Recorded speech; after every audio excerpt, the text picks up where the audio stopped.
I'd like to go ahead and call to order this regular... Wait a minute, wait. No. No. Okay. I'm going to go ahead and... Good. Oh, hold on. Oh, She's giving you the time. we're not going to end up bouncing back and forth with the high school like happened the one time, are we? We hope so. They were not happy with that one. That was a very strange situation. Good now? Okay, we're going to go ahead and call to order this regular meeting of the Inland Wetlands and Watercourse Commission. Karina is on remotely, so Karina, do you want to do the roll call, or is that kind of difficult from your vantage point? You can do I it. can attempt it. We've got faith in you.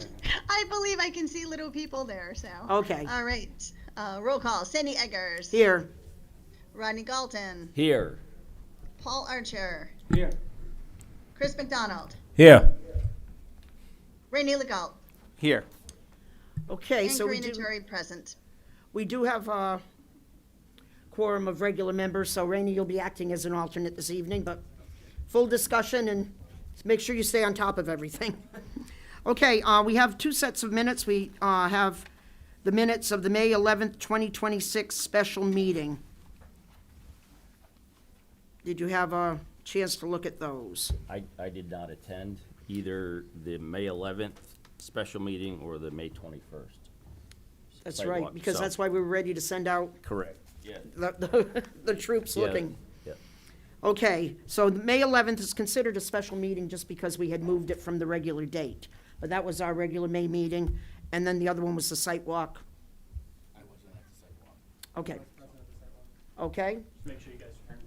Make Yes, sure you turn your everyone on? mics on when you talk. you on? Now you are.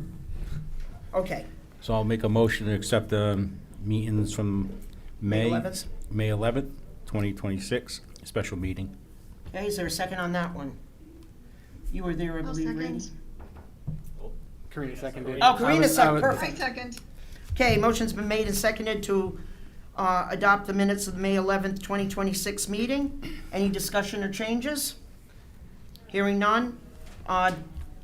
Maybe we should do a roll call vote, just because that way no one's going to question anything later with everything this evening. Okay, you were not here, so you will be abstaining. Yep, I abstain. Rodney Galton abstained. Sandy Eggers, yes? Paul Archer abstains. Chris McDonald, yes. Rainey Legault, yes. Karina Torrey, yes. Okay, then we have the May 21st, 2026 site walk. I'll make a motion to approve. Rodney Galton abstain. Chris McDonald, abstain. Karina? Karina, Okay, Karina? second. Okay, second from Karina, so I say yes. Sandy? Paul Archer, yes. Rainey Legault, yes. Okay, so we've now adopted the minutes of the site walk on May 21st. Okay, next item is citizens' participation, but what I'd like to remind everyone is that citizens' participation is our normal interaction that we do with every application that comes before us. It's not for anything that's in public hearing or has the potential to go to public hearing. So this would not be the point in time for any discussion on the Ryan Company Husky application. It would be anything else that you feel you need to come to us with. So anyone that would like to address us on any other issue, come up and just make sure that you give your name and address for the record, and we'll go from there. We are going to go ahead and do a 3-minute limit on comments this evening. You can also submit anything you want in writing, but we are going to go with a 3-minute limit because there's a lot of people and we don't want anyone to feel that they didn't have an opportunity to be heard.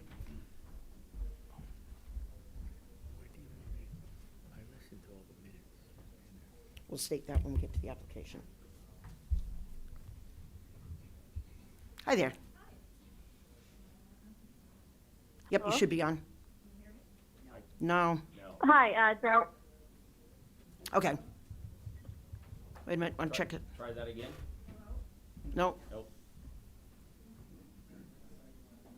Hello? Wait, but we do have a person here first. Okay, now we can hear you? Oh, they can't hear you? Can't hear me. All right, Oh, there we go. You can Okay. hear me, because I can Okay. hear, I can hear me. There we go. Okay.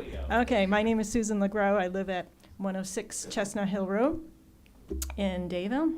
And I would like to thank the commission for its work on Old Killingley Pond and Dam, number 6912. I understand that the town council has designated this commission to represent the town's interest in as DEEP reviews the future of the dam. Given the importance of Old Killingley Pond to the community, wildlife, wetlands, and water resources, I appreciate the commission's involvement in that process. As the commission moves forward, I encourage it to carefully consider not only dam safety, but also environmental impacts of both the prolonged drawdown and any future repair or restoration activities. I would also appreciate clarification on the current status of DEEP's review and what role the commission expects to play going forward. In particular, how will the environmental impacts and public input be incorporated into the town's position as this process moves ahead? Old Killingley Pond is an important natural and community resource, and I hope the public will continue to be kept informed as decisions are made about its future. Thank you for your time and consideration. Thank you so much. Okay, anyone else? Ula? Hello? Oh, okay, we have someone online? If you could just give your name. We need your name and address for the record, please. Hi, Jasmine Birdie, 125 Lake Road in Dayville.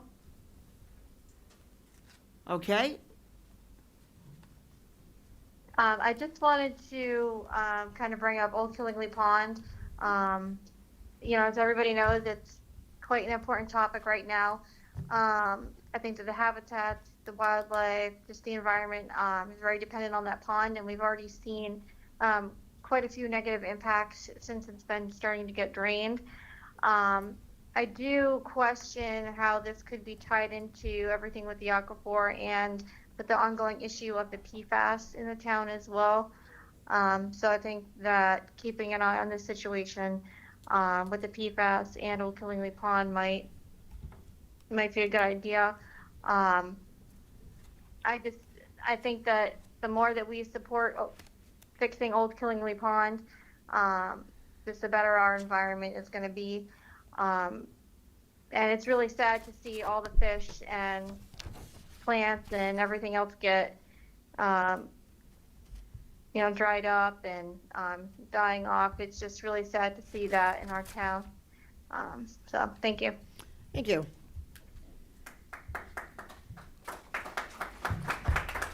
Okay, anyone else?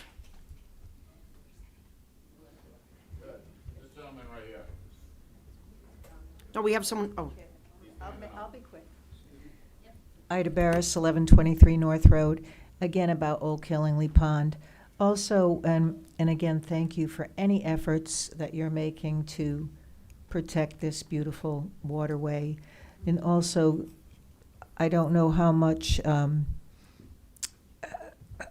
your conversation will have to do with it being a state park designated for water recreation since the early 70s when Lester Shippey deeded it to the state of Connecticut as a state park. So we're not only talking about all these issues that we've already talked about, but also it is a state park, and hopefully that will be part of your conversation. Thank you. thank you. Okay, sir, head right up.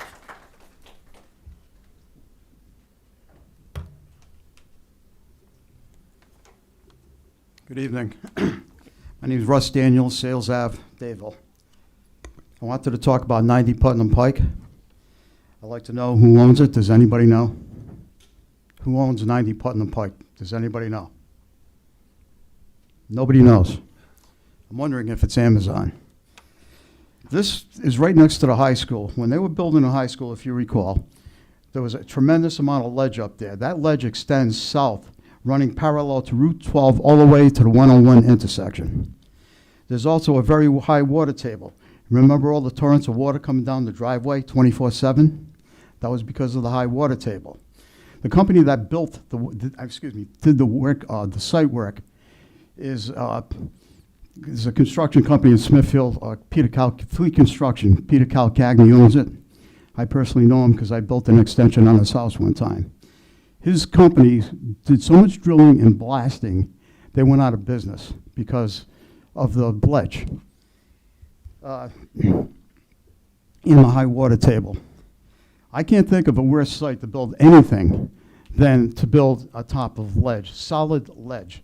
The amount of blasting and drilling that would be required is going to no doubt damage nearby houses. And I've heard no talk about reimbursing people whose houses are damaged by this project, which is, I would think the town would be responsible for this, as well as the company that does the work. Is this, and I can't help but wonder if all this extensive blasting will harm the aquifer. The Hopkins Aquifer Protection Area lies directly underneath Route 12. It all ties into town's drinking water. And as we all know or should know, 67% of the houses in Killingly have wells. That's a very high percentage. So, and I can't think of a worse road to build this on top of that, because Putnam Pike is a very narrow road. It doesn't have a shoulder, and we're going to be sending all these tractor trailers down Putnam Pike. They're going to jump on 395. First, they're going to get hung up at the 101 intersection, which is probably the worst intersection of town. And then, God forbid that if the Amazon warehouse gets built, those trucks that are going to come in like one every other minute are going to back up traffic down Westcott to North Main up to the 101 intersection coming from the opposite direction. You're creating a nightmare. And I really hope you people think seriously about this horrendous proposal.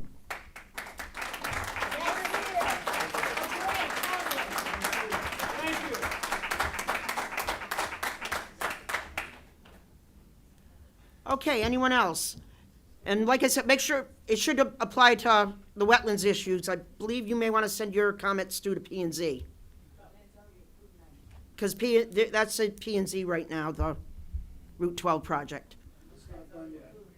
Yeah, but that's where you would have to go to them with that. Okay, anyone else? Okay, yep.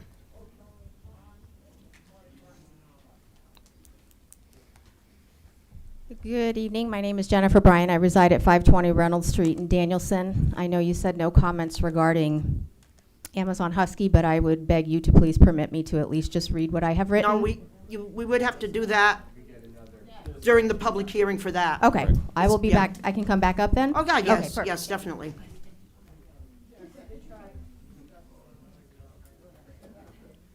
Okay, anything else? Right here. Wait a minute, Michelle's already on her way. Go ahead. Yeah, I just wanted to talk on Old Killingly Pond, 325 Breakneck Hill Road.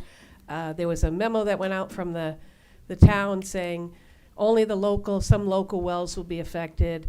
The other wells won't be affected. First of all, I didn't see any studies on that. Like, that should take extensive studies, like several months. And I also feel like only a few local wells, those are our townspeople. Like, that's really important. I don't care if it's 5 people. These are our townspeople. Everybody in the town who's in government should be interested in those people whose wells are drying up. Thank you. Okay, Hi, Claudette Rogers, Putnam Pike. I am voicing my my approval of the moratorium that is in front of you. I would like a pause in the... that's P&Z. That's P&Z, okay. Yep. So Old Killingly Pond, I'll go there. Not moratorium tonight. P&Z, we'll get that. Okay, so Old Killingly Pond, like, that it is the head, it is like all the wetlands from there to all the way down to our aquifers, all through the town, through both of these distribution centers, like, we need that fresh filtered water through the wetlands. And I would think that our wetlands committee would really know the importance of wetlands, how, like, not just sending, if you think of, like, the earth as our mother, as a human body, and the intestines being the river, the wetlands are the kidneys. And if we're just gonna bypass it and take out the dams that made the Whetstone Brook and made all the wetlands from East Killingley all the way down to Westcott Road, Dog Hill, Cat Hollow, where that aquifer, that drainage basin is that whole area. And I'm sure you guys know this, that, you know, putting 2 kidney masses in our wetlands is gonna affect the town's drinking water. There is no maybe, possibly, it could, you know, like, it's definitely gonna affect, like, the levels of people's wells, and it's definitely gonna affect all the life. It's already affecting the life. I can't believe that there's not like a 911. There's like fish dying in a puddle.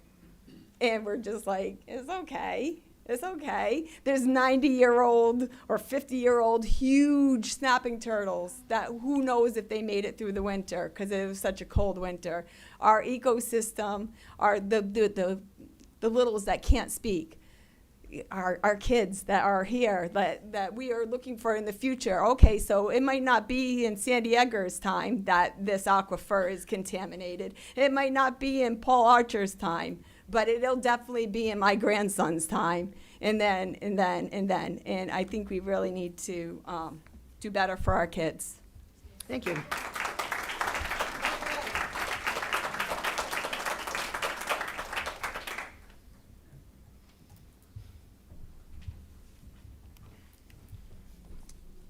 Good evening, everybody. Justin Fisher, 94 Dam Road, Old Killingley Pond. I just want to piggyback off of what Michelle said about the town's Memorial Day post. First off, although I appreciate the attention of the pond and everything, negative or positive, everybody loves a good troll. A Memorial Day, it could have waited. It could have waited until Tuesday. Right? Everybody would agree on that. So that was kind of a big poo-poo on that, but push past that. 12 dams between Old Killingley Pond and the aquifer, 4 miles. So hydraulically speaking, if I dumped 1,000 gallons of hydraulic fluid into that dam, would it not touch the aquifer? It goes right into the area of contribution inside of our well fields, the cone of depression, right into that influence, the Whetstone Brook. Hole in one. 12 dams, Old Killingley Pond to the aquifer. 9 of them are privately owned by these same people. We need to open our eyes a little bit, guys. Thank you. Have a great night. Sir, had you wanted to go up? Had you wanted to go up before? You? Yeah, sure. Well, I'm loud enough, but you want a microphone? yeah, you have to, and All right. and your name and address for the record. Hang on, I had knee surgery on the 19th, so I got a hobble. How's everybody doing?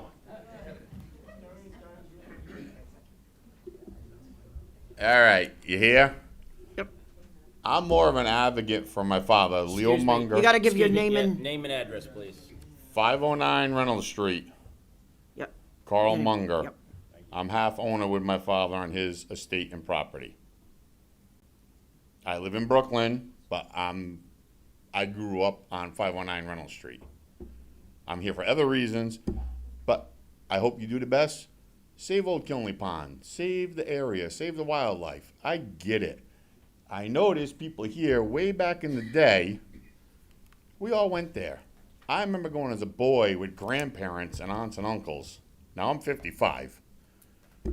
We had a great time. We had fun. No big deal. World changed. It's all fenced off. It ain't like it used to be. I get it. But save the dam, save the pond. Don't dump shit in it. You know, I'm sorry. I didn't mean to say that. You know, This is our community, our life. I've been here since 71. I have no desire to go nowhere. I've lived here, raised here, born here. I'm here for different reasons, but this is my town, my community. I know multiple faces in here. Some remember me, some don't. I know Carol, the lady on the side of me. She lives across the street from my father. A couple other gentlemen, ladies, probably know me since I was a little boy. Maybe I was a pain in the butt. I don't know. But the biggest thing is I'm more for an advocate for my father, who's 80, served in Vietnam, saved his family from the 55 flood. I don't know how he did it, because some of you do know me. I know Sandy knows. Yep. My dad's this big. Trust me. Shorter than me. Yes. I don't There's know not how, many in town. Take note yes, of that. I don't know how he did it, but this little guy like this saved people, did stuff. He brought us here, took care of us. This is my town and all of your towns too. And I get it. You know, I've worked here, I've done this, and I've worked for other gravel companies over the years, and there is protocols for animals, wildlife, wetlands, I get it, but I'm here for a different reason, but we're not gonna go on that because we're talking about the dam and all the other dams, and I get that. I know this area, I've lived here, I can go through the woods with anybody and show you, this is how you get here. And that's all I need to say on this topic. I'm waiting for other topics. Okay, Thank you. thanks. All right, anyone else?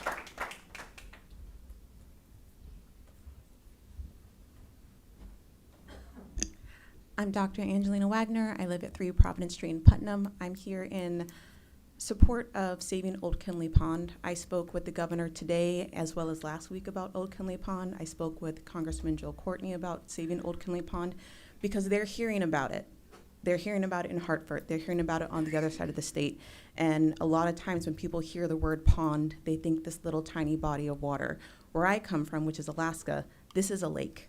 This is a lake that feeds people's wells. This is a lake that eventually goes down into the aquifer and feeds the public water, and it deserves to be saved. I did see that post that came out from the town about how the wells that are drying up are only dug wells and not drilled wells, but one well is too many wells to dry up because that is your people. It is the people within this town.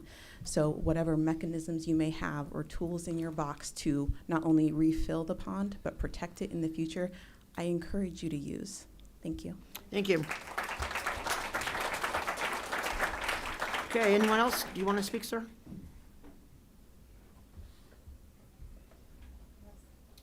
Wait.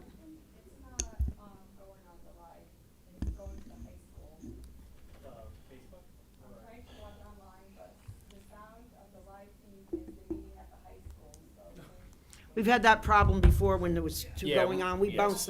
bounced the town meeting once. Thank you for that. Yep. Hi, John McGee, 205 Whetstone Mills, Dayville, Can you Connecticut. pause one? Wait 1 second while we make sure that, We could just hold on one. Yeah. we just want to make sure that it gets, Yes. Are we good? Yep, I'm told the meeting at the high school is over, so hopefully it should be good on Facebook. Facebook is correct now. Okay. But there is an alternative stream on YouTube. If it's a little messed up, we will re-upload it on Facebook after the fact. Thank you.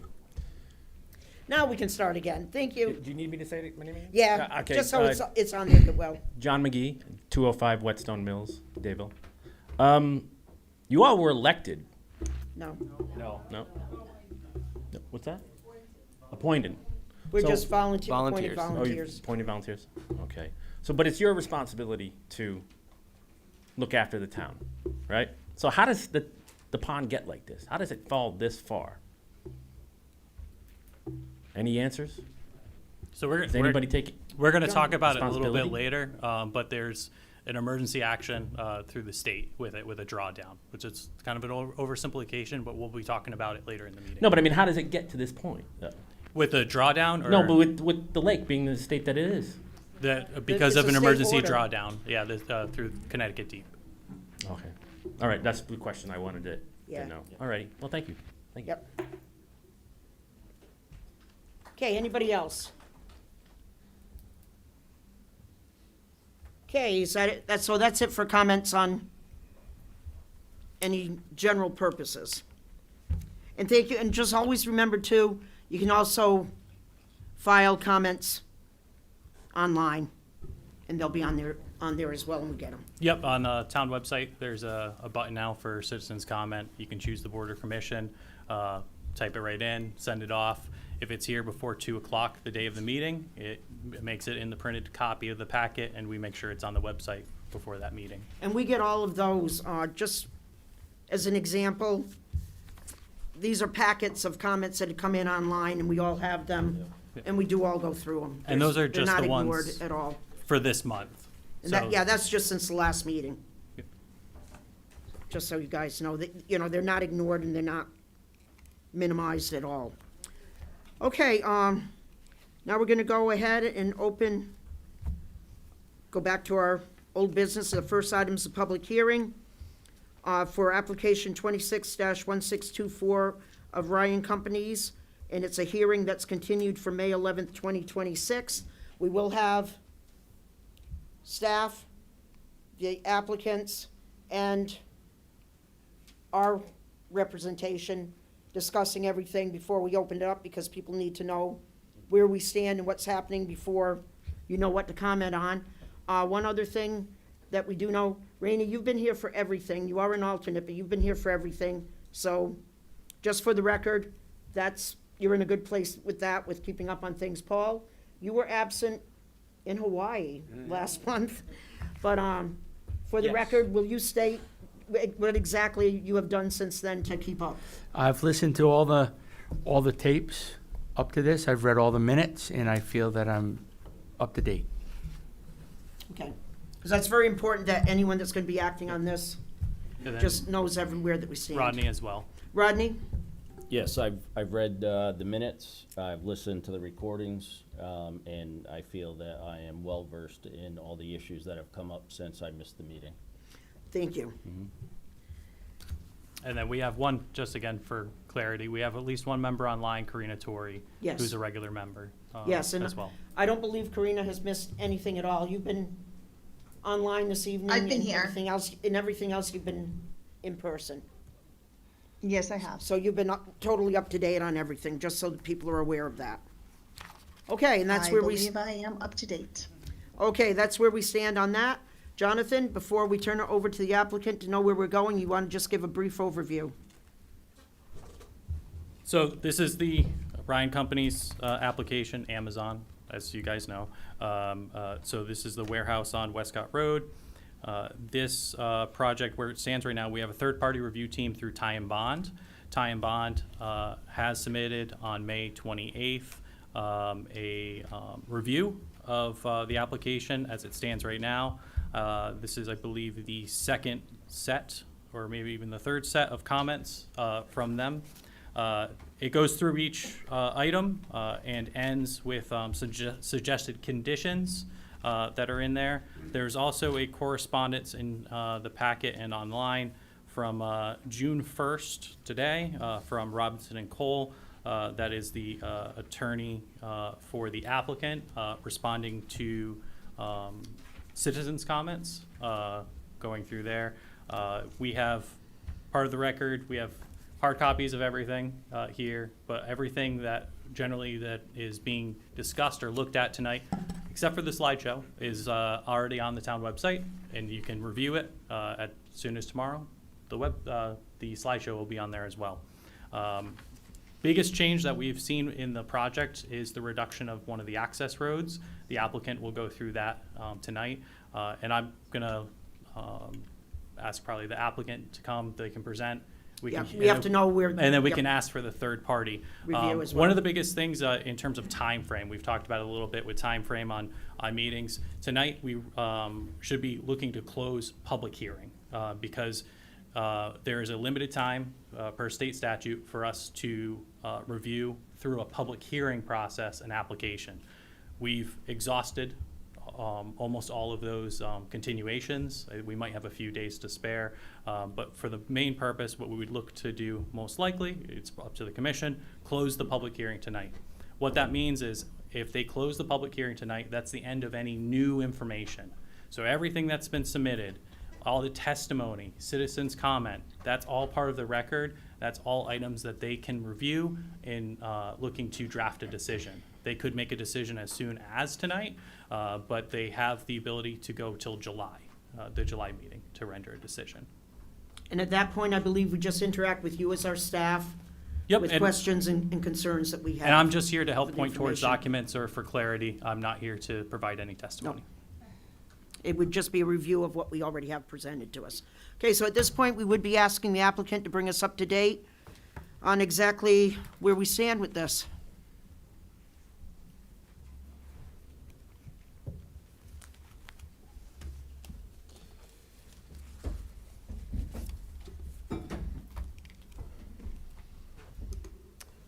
Good evening, Madam Chair and members of the commission. My name is Tom Cody. I'm an attorney at the firm of Robinson and Cole, and our office is located in Hartford, Connecticut, and I'm here representing the applicant Ryan Companies, U.S. Incorporated. And as Chair Eggers suggested, we'll give you a brief sort of update as to where we are. We do have a few PowerPoint slides because we'd like to kind of walk through a couple of the key aspects of the application, including the sort of the final round of revisions that were made earlier in the month of May. And then we will do some wrap-up and conclusion on our part. So this application has had really 5 months of extensive review. It was submitted in January. The public hearing was opened on March 2nd.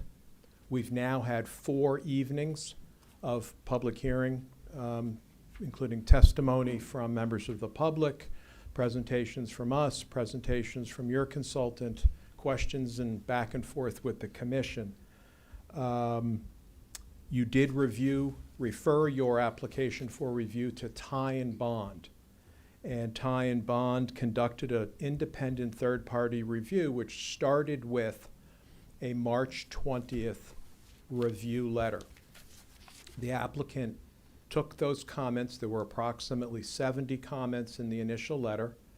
We then came back on April 20th and Excuse me, presented. can you pause one Yeah, sure. second? My company uses Ty and Bond as a contractor, and I don't want there to be any. I believe that, since you don't I personally use just them, wanna bring- I think it should be on the record, I though. just want to bring it Is up. that adequate? Yeah, you can bring it up. It's your decision if you It's, would I mean, want to I recuse think yourself. whatever the commission feels, do you feel like I can be impartial? The rest of the commission, do they feel I can be impartial? I believe you would, because you have a professional standard I that you do. have to uphold. I do. Yeah. They're a Okay. large company. They are used by a lot of They- different people yes, in the state. and, of Connecticut. and I'm not saying I have, You're on the right track. I'm not sure, I don't know who reviewed it per se, but I'm not saying I have any sort of relationship with the person that reviewed it. I'm just saying that the company I work for uses Ty and Bond.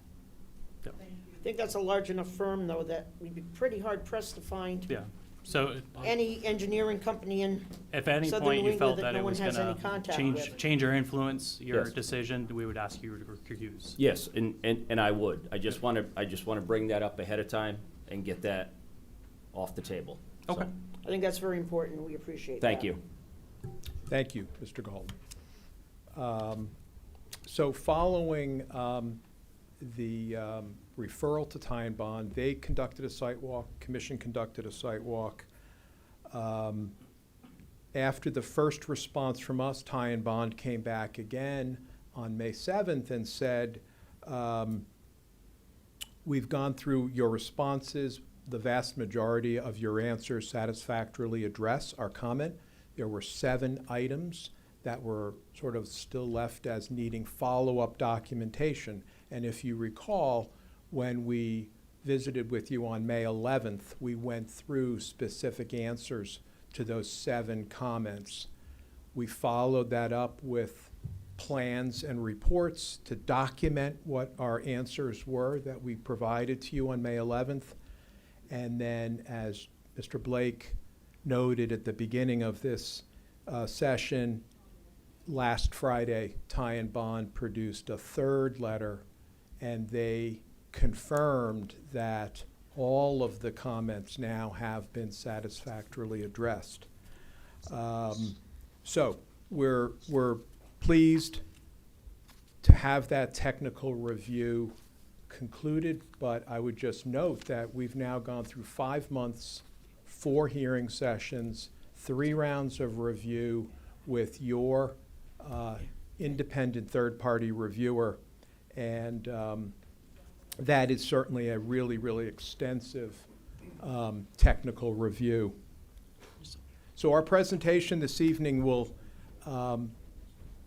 be presented by Dean Gustafson from All Points Technology and Timothy Onderko, our professional engineer with Langen Engineering. They're going to go through sort of the update as to the last round of revisions that were made, sort of the follow-up from our May 11th presentation to you, and then Dean is going to give a summary of some of the key elements of the application, and then I will sort of provide some concluding remarks, and that will conclude our presentation. And after that, we're happy to answer more questions. Okay, and just for any information for anyone that wondered what we were up to here, Mr. Grindowski's, he chairs the town council, so obviously he was over at the other meeting that apparently we were bouncing back and forth on who was on Facebook Live for a little bit there, Ed. But now that they concluded their meeting, he does act as a liaison to our commission as well, and we asked him to come back up here to join us. So we're glad you made it over, Ed. We appreciate you coming. Just so everyone knows why he came floating in. It's kind of cute. All right, now we can continue from there.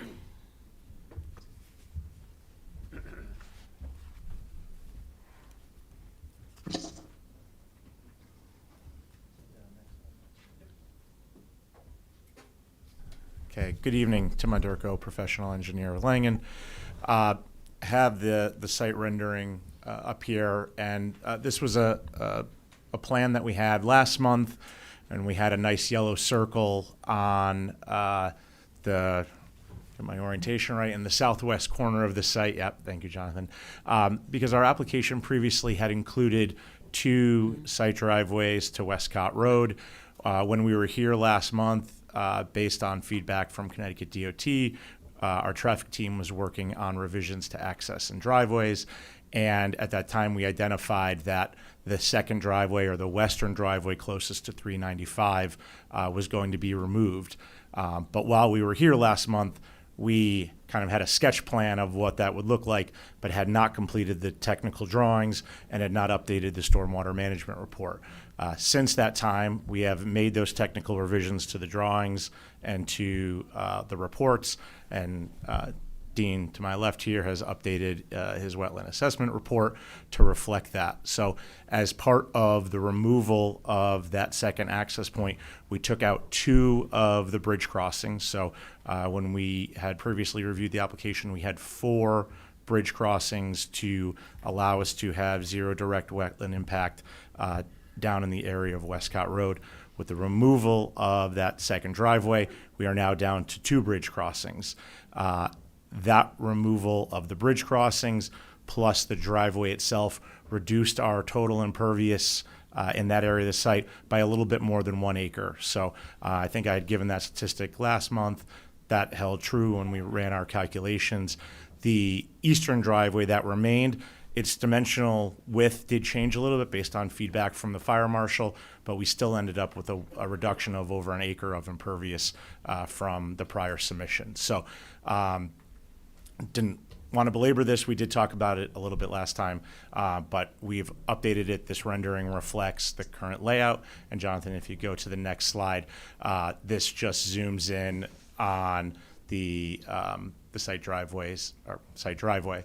And previously there was another driveway between the one shown here and the 395 on-ramp. So that came out. It removed impervious. It also removes upland review impact, and provided some flexibility to mitigation and enhancement work that Dean has designed, and he'll run through that shortly. So a number of benefits on the wetland side with the removal of that driveway. That's all I have tonight for site plan updates.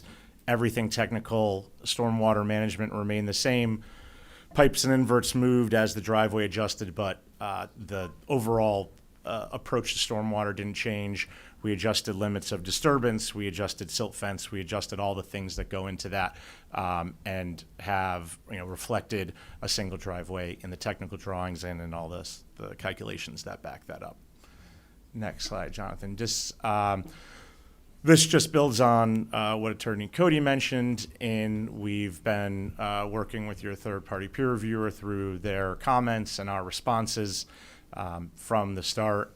They had comments in March, on March 20th, that we reviewed. They followed up that technical review with a memo related to the wetland site walk that was done with the wetland consultant, the third-party consultant, Dean, and town staff. After those two are aggregated, they came back with a May 7th memo, and that was where Attorney Cody mentioned there was about 7 items that they were looking for additional technical information on.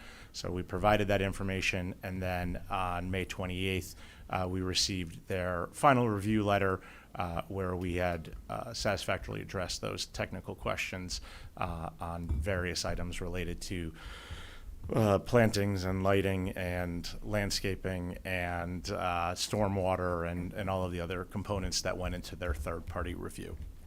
So that was all I had tonight on kind of the civil engineering revisions. Happy to take any questions, but wanted to let Dean run through kind of the summary of his work and kind of where our final values landed as we removed that second driveway and pulled out impervious. We pulled out upland review impact and hopefully made some changes for the benefit of the project. Thank you. And then before we get going, can we just double check that Karina can see all of this? Karina, is this all flowing through to you pretty clearly? I can see it. It's very tiny, but I can pull up the documents that were sent out previously. That's true, because, okay, that's true. Yep. So I've got PDFs that are open and I'm following along as they're discussing different points. Thank you. Thank you. I just wanted to make sure we weren't having you miss out on something there. All right. I appreciate that. Thank Thank you. Okay. Great. Actually, excuse me, before we get started with Mr. Gustafson's, sorry. Yep. Yeah. Before we get started, I would like to ask, I know during the engineering investigation, there were some disturbed areas. Have those been stabilized since? Dean Gustafson, Senior Wetland Scientist, Professional Soil Scientist of All Points Technology, Waterford, Connecticut. Yes, those have all been restored. Okay. And they were reviewed by staff in the field while we're conducting and finishing up that work. Okay, very good, thank you. You're welcome. John, if you could just back up one slide real quick. Here we go. Great, thank you. So I just wanted to first start with kind of the key reductions in regulated activities associated with the minor design change. As Tim had discussed, we've eliminated 2 bridge crossings over wetlands and stream features. They were previously associated with the western driveway.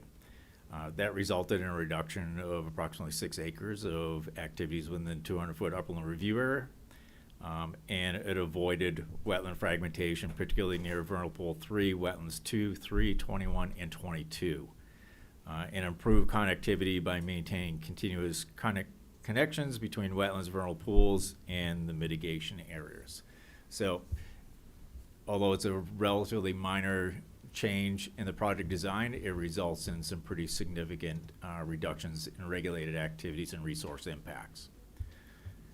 Thank you. You can jump to, yep, that one. Great, thank you. So just, we've submitted an updated wetland assessment report describing the current plan before the commission with the minor changes as noted, and just wanted to kind of go over some summary information for the project. So the project represents the most prudent feasible alternative that avoids all high-value wetland resources and minimizes upland review area disturbances, and compensates for unavoidable impacts through a robust mitigation conservation strategy. We now have a wetland mitigation ratio of 1.42 to 1, which exceeds the town's policy of 1 to 1. And when you consider the significant wetland areas being protected by the nearly 300 acres of conservation land, that mitigation ratio far exceeds a 2-to-1 ratio. With the mitigation areas, we're restoring historic wetland hydrology connections between various wetland resources. We're maintaining the hydrologic and habitat connections between multiple wetland and vernal pool systems. We're creating new wetland and upland review area and pollinator habitats that ecologically connect to other wetland resources on the site. We're providing long-term invasive species control and management plan for the project. And we've developed the current alternative that represents the most prudent feasible alternative. There's substantial evidence that has been submitted to this commission, as well as documented in our updated wetland assessment report that supports the following conclusion. In my professional opinion, the project will not result in a likely adverse impact to wetland resources. In fact, when you consider the considerable wetland creation and improvement and upland review area habitat improvements, we're providing an improvement to the wetland resources that are part of the project site and to the benefit of the town. In fact, as you'll see on the following slides, the project results in You guys, we're long-term gonna let you improvement. guys talk after. In fact, as you see in the following slides, the project results in long-term improvement and protection of wetland resources. Next slide, please. So we have a fairly comprehensive mitigation plan that's multi-layered and provides for an appropriate level of compensation for the project's unavoidable resource impacts. On this slide, we're highlighting various wetland restoration, wetland creation, upland review area enhancements, and which includes a pollinator field that links all of the mitigation areas. So we have a wetland creation area of over 15,000 square feet. This is a new wetland system that will be constructed between wetlands 21 and 22. We have a wetland restoration area in excess of 17,000 square feet that will remove a historic fill between wetlands 1 and 2 and will reestablish hydrologic and ecologic connectivity between those wetland systems. We also have 2.5 acres of upland review area enhancements that will improve current and degraded buffer habitat with enhancement through mechanical removal of invasive species, native plantings, and the pollinator meadow establishment.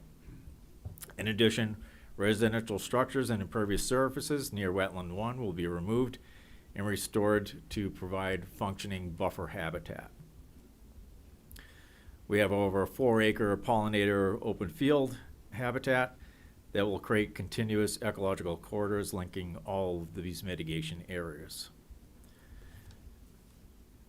Part of that mitigation plan also includes an extensive invasive species management and control plan. The management plan is to avoid introduction of invasive species as the project proceeds through construction, and also control of invasives not only within the project site, but particularly within the mitigation areas where we're enhancing both wetland and upland review area habitats.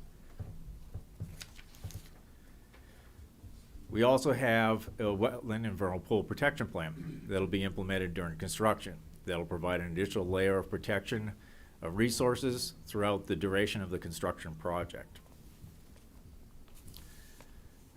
There are intentional wildlife protection measures. We're using permanent isolation fencing to ensure that those connections between adjacent wetland and vernal pool habitats on both the east and west side of the proposed access driveway will be maintained through the large span open culverts, open span structures. That permanent isolation fencing will help direct wildlife into those large openings, avoid potential conflicts with the driveway. There are also some nearby stormwater management areas. Those will be fenced off with permanent fencing as well to avoid creation of possible vernal pool decoy habitats. And then finally, in addition to on-site monitoring, as I had noted as part of the wetland and vernal pool protection plan throughout the duration of the construction project, there'll be a 5-year post-construction monitoring of all the project areas, and in particular the mitigation areas, to ensure that the success standards that we've developed and are included in detail on this project's plans are being adhered to, and we're meeting those success standards to ensure that those mitigation areas provide high-value functioning wetland and upland review area habitat. Next slide, please. The other large component of the comprehensive mitigation plan is providing nearly 300 acres of conservation land, both from the project site and the adjacent Hunt Club property. Those areas provide protection of, particularly on the project site, of important wildlife and wetland habitat associated with wetlands 8, 9, and 13, which are the highest functioning wetland resources, which total almost 30 acres within that conservation area. 2 high-value vernal pool habitats, vernal pools 4 and 5, and over 110 acres of associated upland review area habitat, which is primarily mature forested upland habitat. That also includes significant acreage of habitat surrounding, upland habitat surrounding those 2 vernal pool features. This will provide long-term preservation of those wetland habitats, the vernal pools, and the surrounding terrestrial forested habitat. For the off-site conservation area of almost 216 acres that will be donated to the town of Killingly, consists of extensive areas of mature upland and wetland forest habitat, early successional fields, constructed open water pond, headwaters to the Mashantuck Brook and Whetstone Brook, multiple vernal pool habitats, as well as a 50-foot corridor for future public access.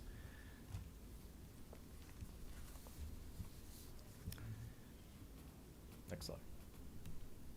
So that provides a fairly comprehensive summary of where we're at with this project, as well as a summary of the regulated activities, as well as the comprehensive mitigation plan that's being proposed as part of this project. So thank you, the commission, and happy to answer any questions. At this point, I'll hand it back to Attorney Cody. Thank you. Okay.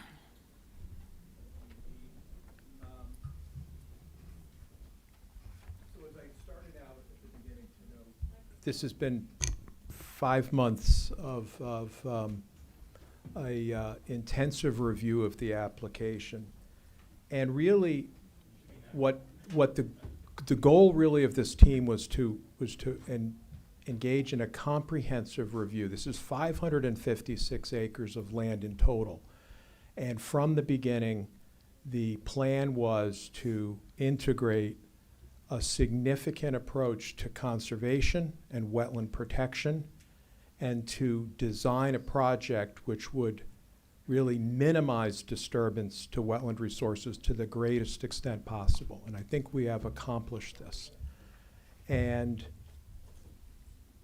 really the way we have done that is by starting from the very beginning and building this plan around a plan to minimize impacts to the greatest extent possible. And I think Dean tonight sort of reviewed his analysis and his conclusions, and he does conclude that this plan does minimize those disturbances to the greatest extent possible.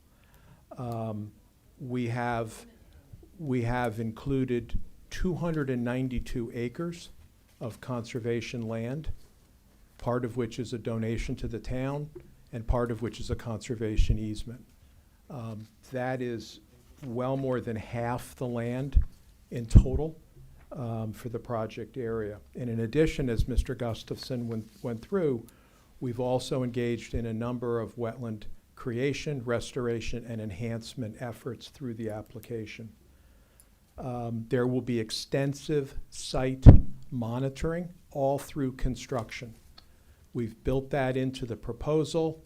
We have also had some feedback from Ty and Bond, which we've responded to and agreed with. And we note that the Connecticut Department of Energy and Environmental Protection will also have a role in that because they administer a stormwater general permit. And that stormwater general permit requires an applicant to produce an additional pollution prevention plan for stormwater management, which we will submit and be required to administer all through the construction process. So there's another layer of review and monitoring that will be undertaken. And then we also have proposed a long-term maintenance and operations plan for the project after construction is complete. Next slide, please, John. So the application before you, we believe, is complete, and it complies with the regulations. Again, we've had extensive technical review, both on our part in the development of the plan and ongoing throughout this process, but also during the 4 months or so that your independent peer review consultant has been engaged in the technical review as well. The applicant has been very responsive to the suggestions that we clarify plans, further document plans, and make changes where we could, and I think we've done all that. I would remind the commission that your decision must be based on substantial evidence that's in the record. And Mr. Gustafson, at the beginning of his remarks, noted that he has found that the application includes substantial evidence on a whole number of points, and he just reviewed those with you. Substantial evidence is more than a suspicion or a fear that something might happen. It's more than conjecture. It's more than speculation. Here, the applicant has used a professional team that includes professional engineers from Langen Engineering, as well as professional soil scientists and wetland scientists from All Points Technology. These are highly credentialed professionals with expertise specifically in this technical area. In addition, the consulting firm that the commission hired, Ty and Bond, is staffed with personnel with very similar qualifications. They are engineers licensed to practice in the state of Connecticut, and there's also wetland scientists with a high level of expertise. So these two different reviews, applicant and your third-party review, that has brought to you substantial evidence that the application complies with your regulations and does represent the feasible and prudent alternative for this property. A parallel rule that kind of goes along with this notion of substantial evidence is the role that expert testimony plays in an administrative proceeding like this. And the general rule is that when a commission is presented with unrefuted expert testimony on matters of technical expertise, you should accept that if you find the testimony to be credible. And here, really the only expert evidence, expert testimony that is in this record has come from the applicant's team and your third-party review team at Ty and Bond. And so with that in mind, you've been presented with, I think, a pretty consistent set of opinions about the application and its consistency and compliance with your regulations. And we would suggest that this is the substantial evidence that you should be considering because it's coming from unrefuted expert testimony. The final point that I'd like to just cover is that at the end of Ty and Bond's most recent review letter, they suggested 7 conditions of approval for the application. They cover a variety of topics. My first point would be that the applicant agrees with all of them and has no objection to all of them. And what I'd like to also suggest is that the applicant in the course of our work, we believe that there would be 3 additional conditions of approval that we would suggest be added to your decision should you decide to approve the application. I've provided a copy of that to Jonathan Blake before Yep, we have it the as well. meeting. Let me just briefly run through the 3 and explain our thinking on these. The first is that the form of the 76-acre conservation easement shall be reviewed by the commission's attorney prior to execution, and that conservation easement shall be filed on the Killingly land records before the commencement of any site disturbance. That simply memorializes what we have already committed to do. Secondly, that the boundary markers for the 76-acre conservation easement shall be the same as typically used to mark the location of wetlands and watercourses. We note that in your standard conditions of approval, you require that the boundary of the wetlands themselves be marked, and we're simply saying it would be a good idea to do that around the areas of the conservation easement. That was also a question that came from the Planning and Zoning Commission, and we thought it would be a good idea to add that to this decision. And then thirdly, regarding the 216-acre conservation area that would be conveyed by quitclaim deed to the town of Killingly before the commencement of any site disturbance, if the town for some reason in the future elected not to accept the conveyance, the property owner would instead execute a conservation easement for the entire 216 acres and file that easement on the land records before any site disturbance begins. So we thought those were prudent points to include in addition to the 7 conditions of approval that Ty and Bond had proposed, which we agree with. So with that, I would simply say now, we thank the commission for its time and diligence. We thank Ty and Bond for their diligence. We thank the public for their input. We have taken their comments, both in written and spoken form, here to heart. We were been compiling a sort of a list of responses to them, which we have submitted to the commission, and tried to give due consideration in a 12-page letter to all of those comments. So with that, we'll pause and ask if there are any questions for us.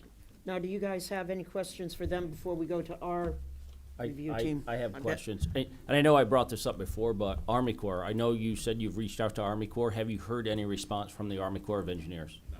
You have not? I haven't spoken yet. So, Okay. Dean Gustafson, All Points. We have received some response back from the Army Corps. They've drafted up the jurisdictional determination, and it's with the supervisor review. So we expect to receive it sometime later this month. Okay, thank you. You're welcome. I got a question. Just a clarification, on the types of markers, so you're stating that you will put the silver placards on all the wetlands, all the vernal pools throughout the whole site, plus what you're doing? And Tom, are you more familiar with the standard condition? So one of your standard conditions of approval requires the discs Okay. to be installed around the boundary of wetlands and watercourses. So that's a standard condition. Okay. What we're suggesting is that we would also do that for the conservation easement area, to mark the boundaries of that so that it would be obvious in the field if you were walking around where those boundaries were. Perfect. Okay. The next question I have is maybe for, Jonathan can help me. Can we ask for a bond for the mitigation purposes so that if these mitigations that they're doing don't hold, that there is money put aside that can make sure that they hold for the wetlands replications and all that stuff? Yeah, I believe performance bonding can be required at this level, yes. So I think that would be a good idea. Usually it would be based on like a formulaic, they would provide a number, our either third party or our town engineer would review it, and then we would agree upon a bond amount, usually a cash bond. But see, and that's my point, and if, you know, for tonight and all that, we'd have to be able to get some sort of bond from them for a number. Or they agree to a condition. I would suggest, because I do projects like this all the time, cash is king, right? So, I mean, I would prefer to see an escrow account rather than a bond itself. That way, if we have to go in there, or if the town It's there. if the town has to go in there and do any work, we have that cash to draw on. And I would prefer that measure rather than a bond. Yeah, I think we can get some input from our third-party engineer who's here as well when he comes up about maybe a form that he would like to see for that. But if the applicant wants to weigh in on any of that, you're Fred, welcome to. you did- I mean, Rainey, no, nothing from you, Chris? How about Karina? Yeah, I have questions. I figured that. That's why I didn't want to leave you alone there in the dark. Bring them on. I don't know if it's too choppy. I can turn video off if possible, but I figured you could at least see I'm really paying attention here. So I have some questions about, I'll start with blasting impact and kind of the method, water quality, wetland risk about that. I don't know that that was really answered sufficiently. I wanted to know, and I want to say I had asked about this at the last meeting, about better understanding the blasting plan and what that impact looks like. And I believe only kind of vague responses were given. We don't have anything, there's no actual blasting plan, sequencing, charge type, setback disturbances, or monitoring protocols, at least that I have seen. Now granted, the documents that were provided, I mean, we're talking thousands of pages of documents to read through, so maybe I missed it, but I'm hoping that can be answered.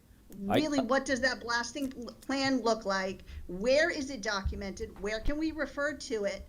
And what does the impact look like? I agree with you, Karina. Makes sense. I have missed it. If I missed it, then you and I both missed it. If you both missed it, probably not there. But So, but they I mean, do have to. I can give a whole, go ahead. But they do have to work with the local fire marshal typically. Right. So Right.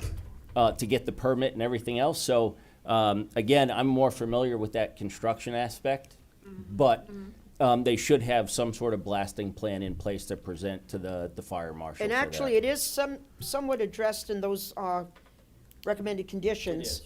It is, If you look, it's item number 2. Yes. So you were not the only one concerned about it, so was our review team.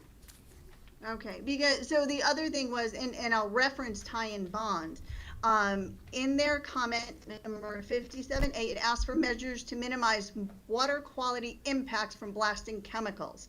And based on the response, it's really just general statements. There's no site-specific modeling or risk assessment. So that's, I want to say, kind of information that is still lacking. I mean, they reference deep guidance, but they don't provide any sort of like site-specific analysis. For this unique situation, is what you're looking for. Yeah, Madam Yes, Chair, ma'am. if I could respond. Sure. First of all, the specifics of the blasting plan that Commissioner Torrey has just suggested, that's not a requirement in the regulations, and I think there's a reason for that, which is that the kind of details that she's just identified must be supported by and presented by the specific contractor that's doing the work, because those site-specific details are regulated and they're highly technical. There is a process for that already in place, and that is that the town fire marshal requires a blasting plan to be presented at the time a blasting permit is being sought from the town. What we've agreed to do, and what Ty and Bond has picked up on in their conditions of approval, is that we would prepare and submit at that time a specific plan that would identify water quality protection measures and measures to minimize residual blasting agents, handling of blast water and dewatering, discharge controls, and contingency measures. That would be presented in a plan, and that's going to have the input of the contractor who knows exactly what charges will be placed in exactly which locations, which will come from a very detailed field review and field plan for that work. And that comes at a later point. So that work is, we have fully understand that it's needed. It's simply not something that can be presented at that level of detail in the context of this permit application. So I'll ask Tim if he also wants to weigh in on some of the information that we submitted. Sure, and things that I would add in terms of blasting and distances, any of the work that we have at the building pad, which is the area where we have our most substantial cuts and fills, all of that work is outside of the upland review area. So anything that happens in the development footprint in that area is outside the 200-foot upland review area. Any of that blasting work that would happen would be within our perimeter controls that we set up as part of the soil erosion and sediment control. That's reviewed weekly by us as part of our stormwater general permit. It's reviewed by Dean and his team as part of the wetland protection measures. So I totally agree with Attorney Cody. The charge type, the size, the frequency, all of that is handled by a contractor. But I could testify that all of that work happens within our perimeter controls. Our perimeter controls also include settling basins, diversion swales, all the things that happen to manage stormwater on site. That blasting activity happens in that envelope and is covered as other work would be. So certainly understand the need for it. We totally agree with Ty and Bond. We've worked on projects recently with Dean and I have worked on projects with blasting.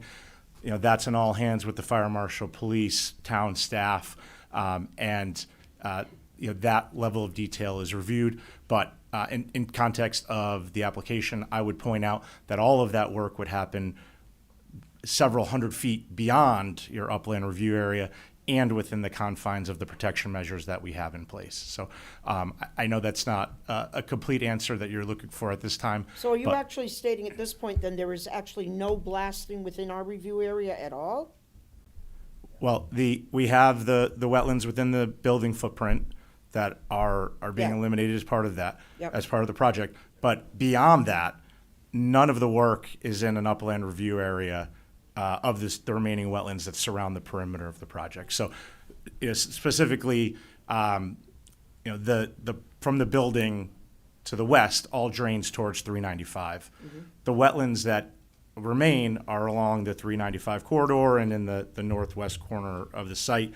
Those wetlands are outside the limits of our on-site retaining walls, of our on-site stormwater management, of our on-site sewage treatment system. So you have a 200-foot upland review area that you regulate around those remaining wetlands, and all of the work happens beyond that in the upland. Okay, I would like to I'd like to disagree because you do have wetlands inside the building footprint.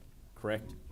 So there's a 200-foot upland review area around those existing wetlands. So you're blasting within that upland review area for those wetlands you are eliminating, correct? Yes. Okay. So technically we It isn't. Yeah, it's our jurisdiction. Yeah. Correct? Sure. But You guys, like I said, we will let you guys speak. Sure. My response would be that we'll have land clearing. Those wetlands may not exist at the time of blasting, which would eliminate the upland review area. We wouldn't have any blasting in the upland review area. Semantics, but yes. Yeah. But my point would be to the wetlands that we've testified to for the protection of and maintaining post-construction, yes. Yeah, but your point, you're talking I about understand. the remaining wetlands Absolutely. on site, correct? Yes. Yes, okay. Thank you. Post-construction. Yes. Okay. Rainey, you must So have I come still up with have more something. Oh, questions. Karina, we're still going. Sorry, Okay. still more questions. Go for it. Okay, sorry, and I'm still on blasting, unfortunately, so I apologize for slowing this all down, but, so I understand, like, it all has to be, like, post this application, but, I guess I'd like to understand, and if there's any way you could speak to it, what is the risk of redirected groundwater flow due to the blasting and rock fracturing that's going to occur? Sure, Tim Underko again. And this was a comment that was raised in the tie and bond response. We have a comment response in there, and there's a couple Your of... response is conceptual, though. It doesn't include any sort of hydrogeologic modeling. So Okay. maybe you could elaborate a little bit further. Sure. The thought is we know where the high point is of the watersheds, which is part of our discussion with tie and bond, and we know groundwater flow direction is going to follow the topography. The blasting is not going to reverse gravity that takes us from the high side at the split of our on-site watersheds to the wetlands at 395. So we're confident. We provided a response to tie and bond that we looked at a few things. One, we looked at how conductive the on-site soils are. We looked at the break lines in the on-site watershed. And we, just to the east of our development limit, is the break in the watershed. So everything on our site, groundwater, all moves towards the 395 right away. We don't see any reason to believe that that would change as part of the blasting exercise. And Ty and Bond's point was, do you have the infrastructure in place? If you do have seepage, how do you handle that water? Where does that water go? And our response is, if we did have seepage, if it moved through the overburden, if it seeped through a rock face, we have a stormwater management system on site that provides water quality, it provides attenuation, and we don't feel that any changes that would occur from blasting would not be handled by that infrastructure. All right, Karina, next. Yep, my next question. Blasting. Okay, so, and I understand, my question now is, people at the previous Wetlands Commission meeting during public comment had raised some concerns about how the blasting vibrations are going to affect nearby homes, wells, and foundations. But we don't have any sort of vibration analysis. Can you speak to that? Madam Chair, I can speak to that.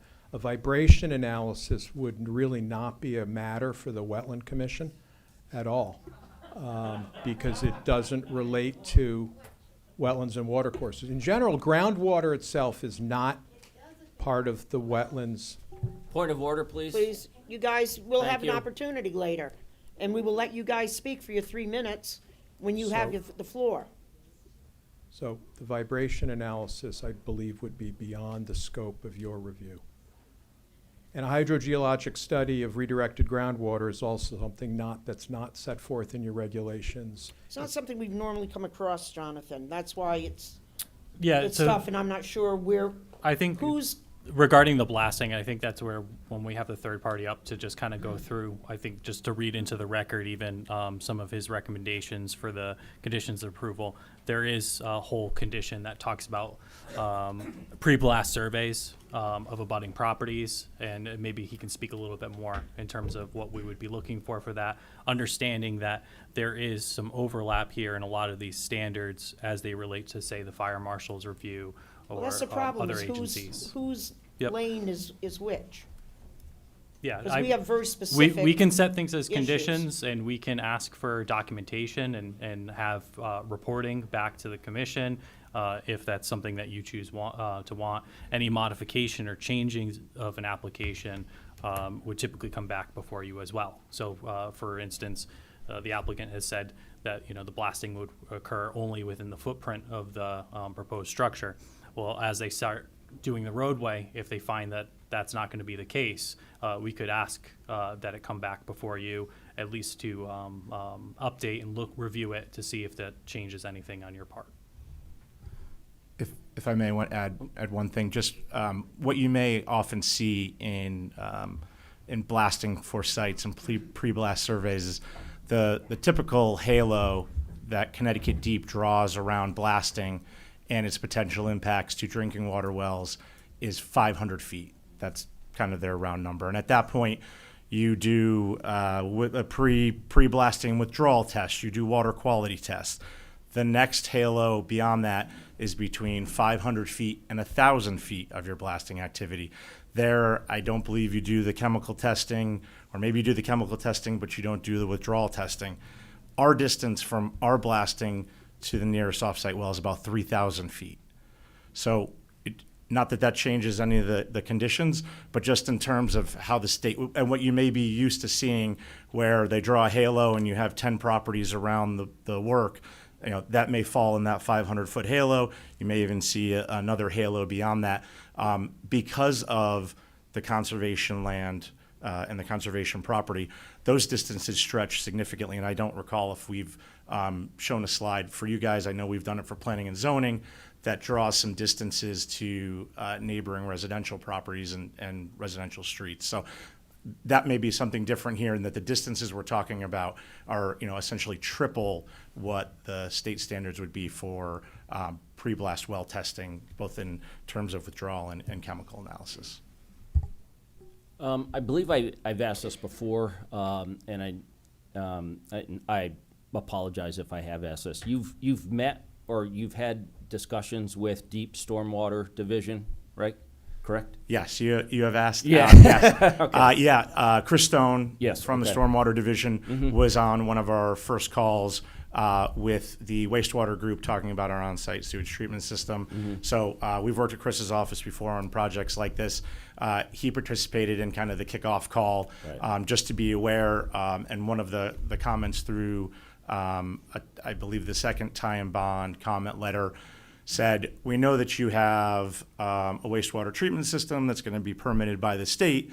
We just want to make sure that when you submit those materials, that the state is also aware that you have on-site stormwater management features and their proximity. So one of our responses was, yes, the state has both the wastewater treatment and it has our grading and drainage plan, so they can see proximity to each other and be aware of those adjacencies. But yes, Chris Stone has been involved.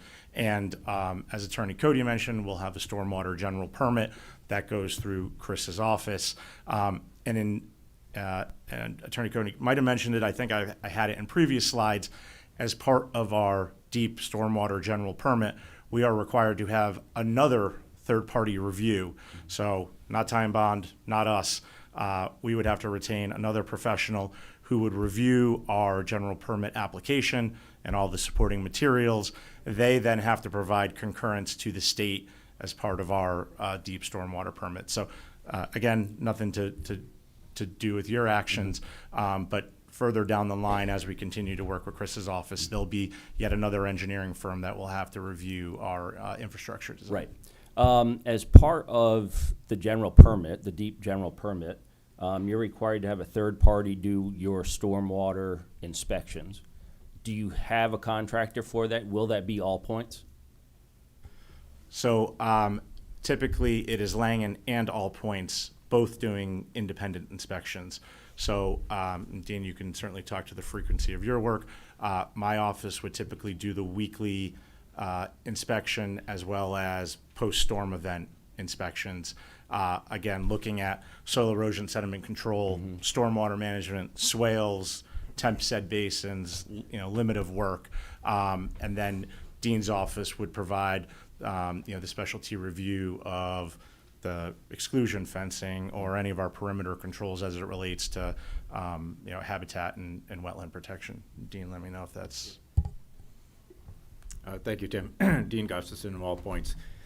So we implement the wetland and vernal pool protection plan, where we're have most of our focus around the perimeter controls, ensure that they're being maintained properly to protect downstream resource areas.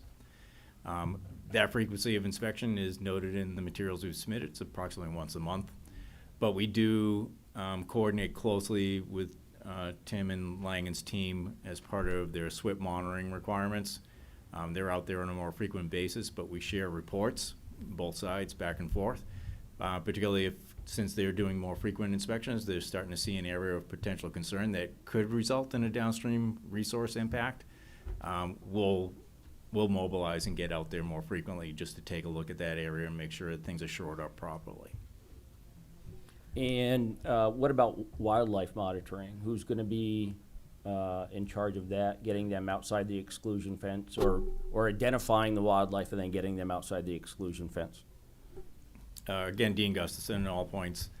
APT, our firm, will be responsible for doing the monitoring for it's mainly in protection of vernal pool species, because we know there are migratory corridors that potentially intersect with the access driveway. So we will be doing specific monitoring as they're working through that construction of the access road and the large span features.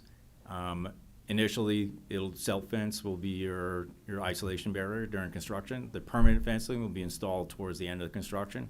But during the course of that, particularly during the early spring migratory movements for vernal pool obligate species, we'll be out there more frequently, making sure that the controls are in place. And if you noted some comments from Ty and Bond, we were talking about adding some what's called syncopated erosion controls to allow for the migratory movement of those species, so that we're not impeding them, but we're also protecting them from possible injury, mortality during construction. So we'll be doing that monitoring as well. And would the identification of the wildlife be part of the SWIP training? That is a great question. So as part of the vernal pool and wildlife protection measures, a big component is contractor awareness training. Pre-construction meeting, on-site civil contractors, the general contractors, all their supervisors will be part of an on-site meeting that'll be directed by wetland biologists at APT. We'll go over where the resources are, why they're sensitive, what species that may be encountered, what to do if you encounter those species. We also have caution posters that we post not only the job trailer, but throughout the construction project, so it maintains contractor awareness. As laborers get on board to the project, we also offer to do supplemental training as the project kind of progresses and more contractors get onboarded, so that that awareness is being maintained throughout the duration. We've employed these protection measures on multiple large construction projects throughout Connecticut, both for private construction as well as more public utility projects, and found it to be very successful. And overall, the contractors embrace it. A lot of them are concerned about potential impacts to wildlife, and they're curious about what they may see, what to do if they find a turtle, moving around, how to pick it up, properly pick it up, move it outside the construction zone. Thank you. Excuse me. No, seriously, we'll get to you guys later. Okay, anything else actually, Karina, I think that Yeah. Rodney jumped in. I'm sorry. I do have another question. I don't recall that an actual list of on-site chemicals has been provided. What chemicals, hazardous materials, or industrial wastewater will enter the pretreatment system? The only wastewater from the building is from the restrooms. There are no floor drains, and there are no hazardous chemical processing. It would be your typical bathroom cleaning agents. It is sinks and toilets are the only inflows to the on-site stormwater wastewater system. Anything else, Karina? Oh, yeah. Hold on. I do have one more, and I'm actually. Sorry, did I cut you off before, Karina? Yes, you did. I apologize. You did. No, no worries, no worries. No worries. You missed some of this to begin with. So I think there is an outstanding question that I have about how the stormwater systems will handle contaminated runoff in the event of a fire. I think I think one thing that is maybe been lost in our discussion of fire protection and stormwater management. So the on-site fire protection system has a 250,000 gallon water tank. That tank provides continuous coverage to the building. I'm sorry, I'm not a fire professional engineer, but have heard the testimony in our zoning meetings. It has a 250,000 gallon storage. And I think that is the question the capacity of the system to handle that water, or is it the treatment of the runoff from that fire water? Because I think in terms of scale, the fire protection water is much less than an average rainfall across the site. The on-site stormwater management system handles runoff from the building and from the parking. The fire suppression water is a magnitude less in terms of volume and intensity. But if you were to fight a fire and that runoff ended up on the parking lot, it would go through all of the treatment measures that we have on site to treat stormwater under a rain event. It would enter our hydrodynamic separator. It would enter our underground detention system. We've, I think, presented some slides on our filter system.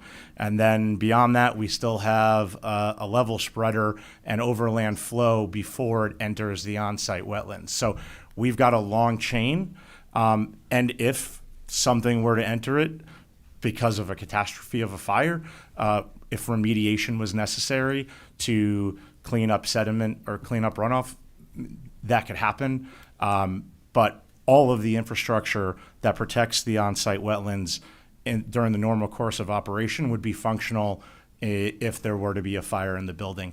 But I do think just in terms of scale, fire water compared to stormwater, there's a reason stormwater is in cubic feet and fire protection is in gallons. You know, that's a 7.5x in terms of scale.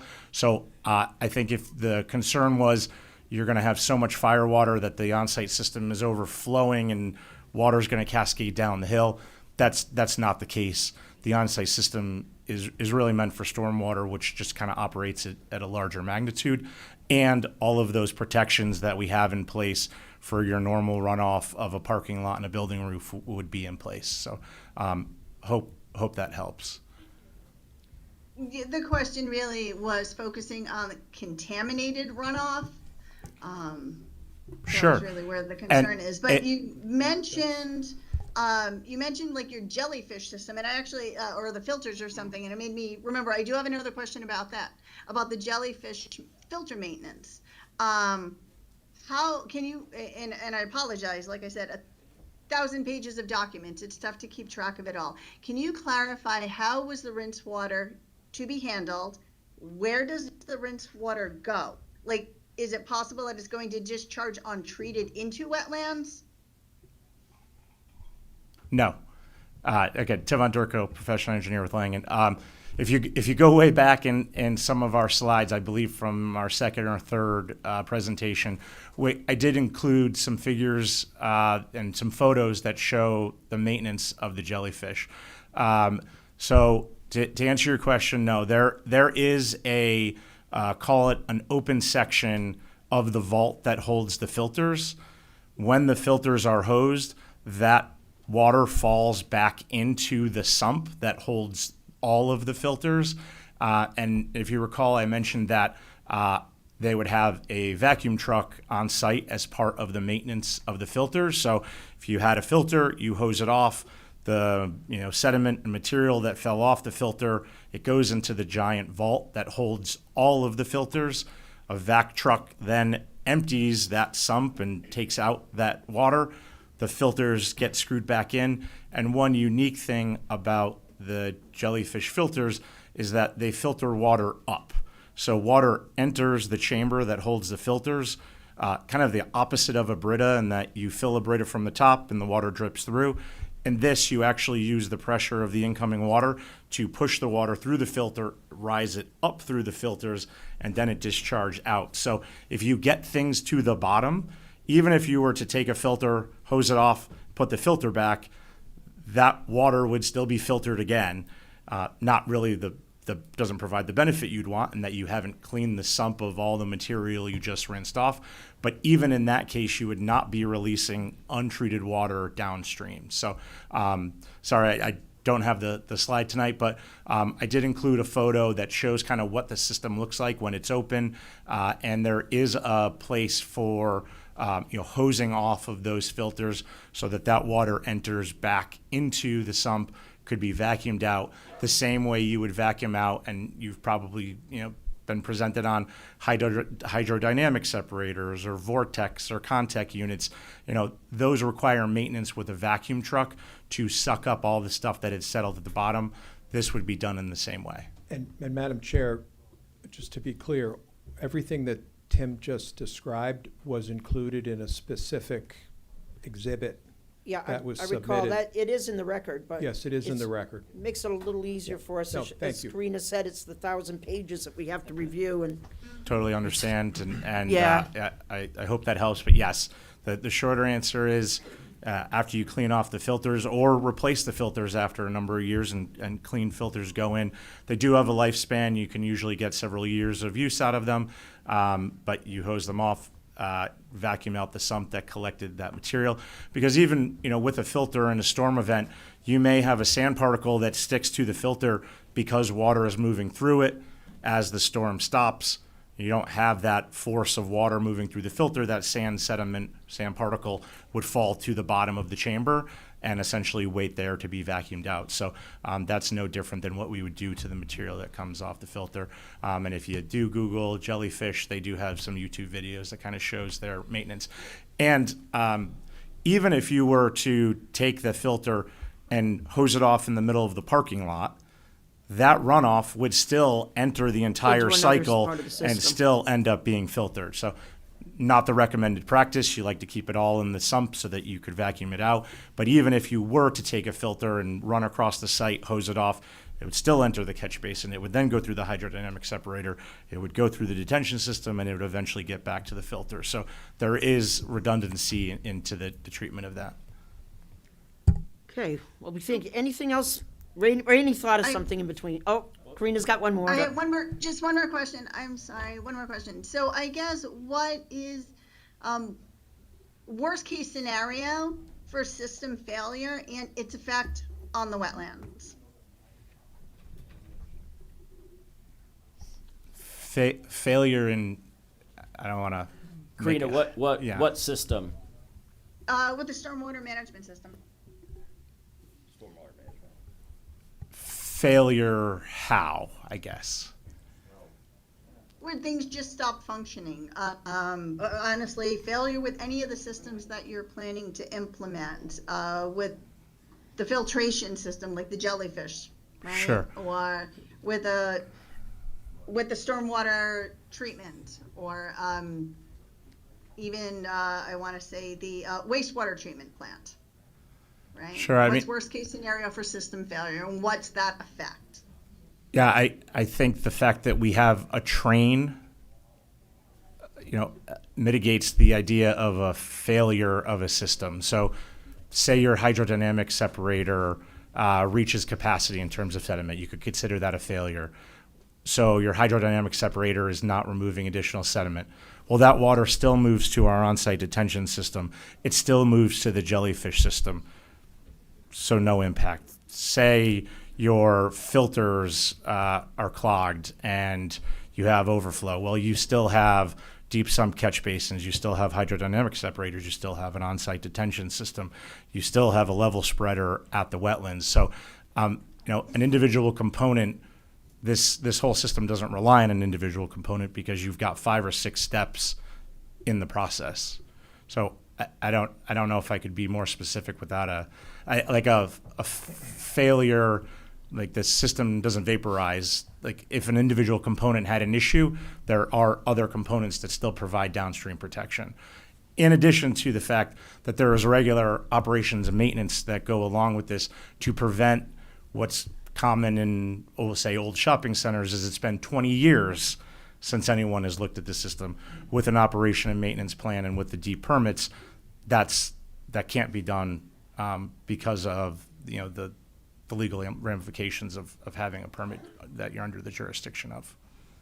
Does that help? And each component could rely on the others, but it could also function individually if there was a need for, in between maintenance intervals. But, this system has been designed to manage a 100-year storm event and pass it safely. Theoretically, that happens once every 100 years. We know that may not be true. No, it's not even if you're into statistics, that may not be true. Close. But what this system will see on an annual basis or a regular basis, it is robust enough and sized to handle that. We were cognizant in the locations of where we use 2 catch basins instead of 1. A catch basin can clog. So what happens if that catch basin's clogged and it has to move down to the next? Make sure our pipe sizes are appropriate. And part of the reason that you had a third-party reviewer is that they were looking at all of those stormwater management systems, and they were looking at, civil engineers, I would say, are conservative by nature in terms of what we use for flow rates and pipe sizes and the size of the detention system. So, all of these components, when stacked, provide downstream protection, and we're comfortable with that.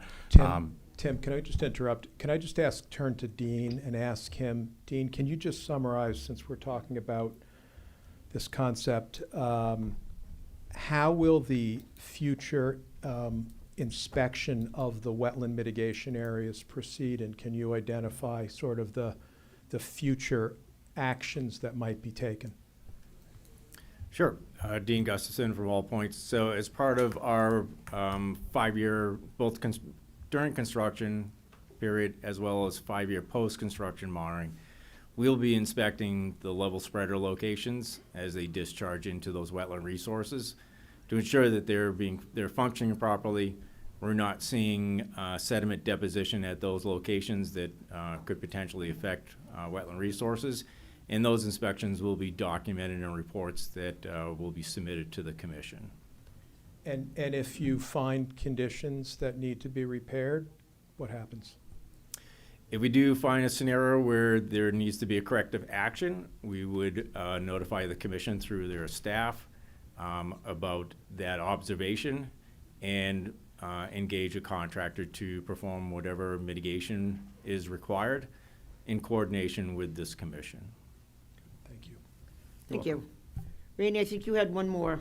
Yeah, just little thing. Well, not little things. Well, it's our last chance to interact with them. Yeah, so my biggest concern is just the scale is, it's hard to say that you're avoiding and minimizing when you are eliminating 3 wetlands and a massive connectivity of habitats. I'm not a PE, I'm not an engineer. I know that the math of stormwater BMP design can be incredibly tight and on paper and even in function work perfectly well. The problem with that is you need to level and put impervious up to treat all of this runoff. The hard thing is recreating or sustaining any kind of wildlife and natural habitat. I'm a wetland biologist, so my biggest concern is, one, there's going to be a massive fragmentation, which I know is not covered in our regs.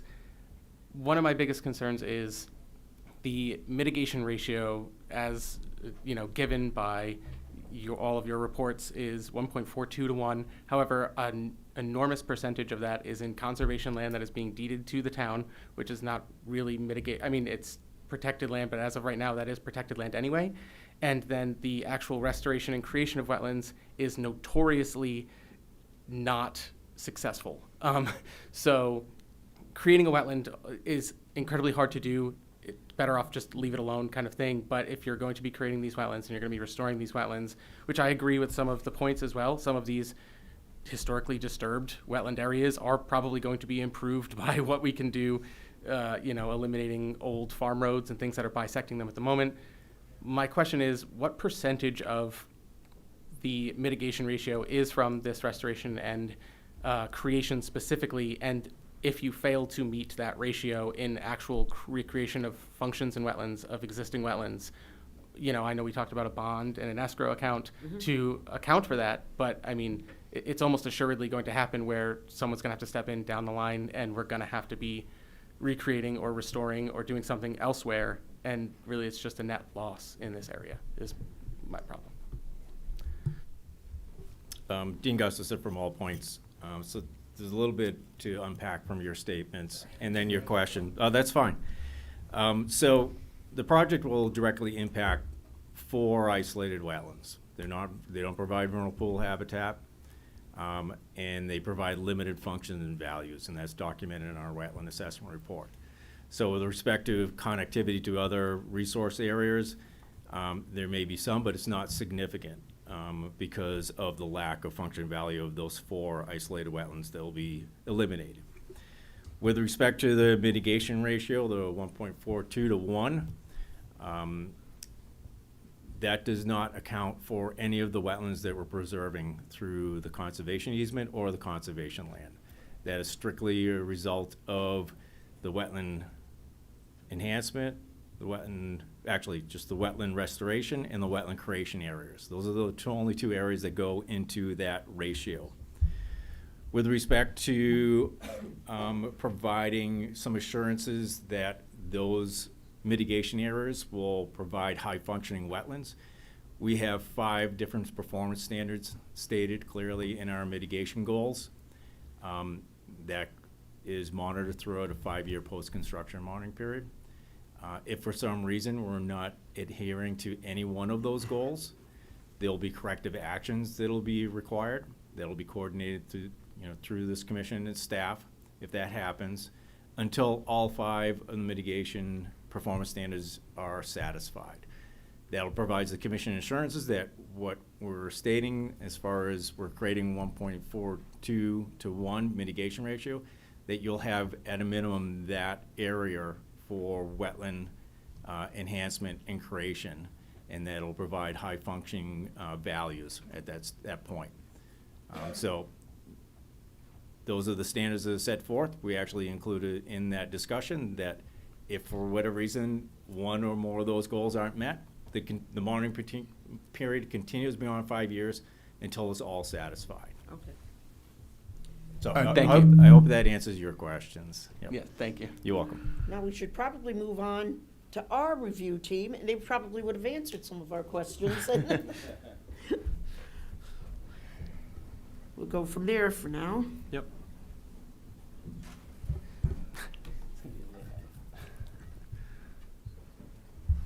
All right. Does anybody know where those 5 standards are? Wish I knew. Sure.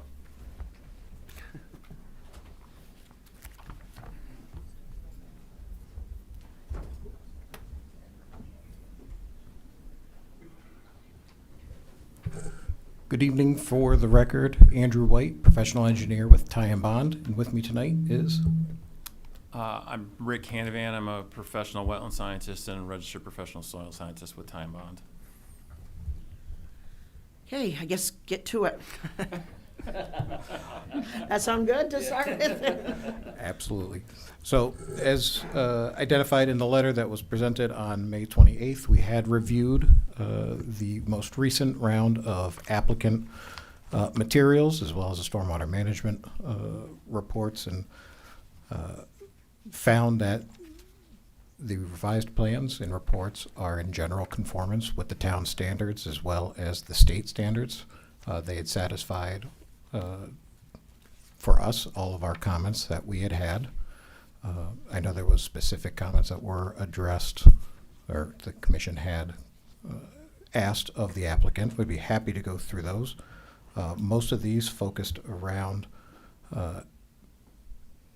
just those 7 remaining issues. So it was the soil erosion controls, the blasting, I think what stormwater management was touched on these, and really the crux of our recommendations for the conditions of approval was so that this commission, if you elected to approve this project, would have ultimate say and control and review of what is happening on this site as the project moves forward.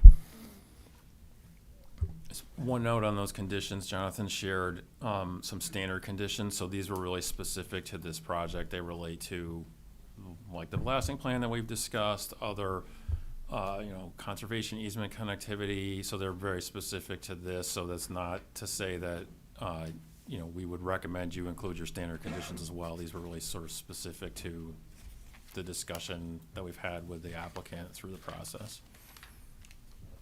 Hey, I know as we get going, Karina, you in particular had a lot of questions regarding the blasting and things like that, and I know that there's some legal questions on whose realm these things are in. But perhaps you could address a little bit of your concerns and comments on the blasting, just because it's not something we've had to deal with a lot. Rick Hannigan, sorry, Karina. You know, I was just agreeing with, Sandy captured all of that correctly, yes.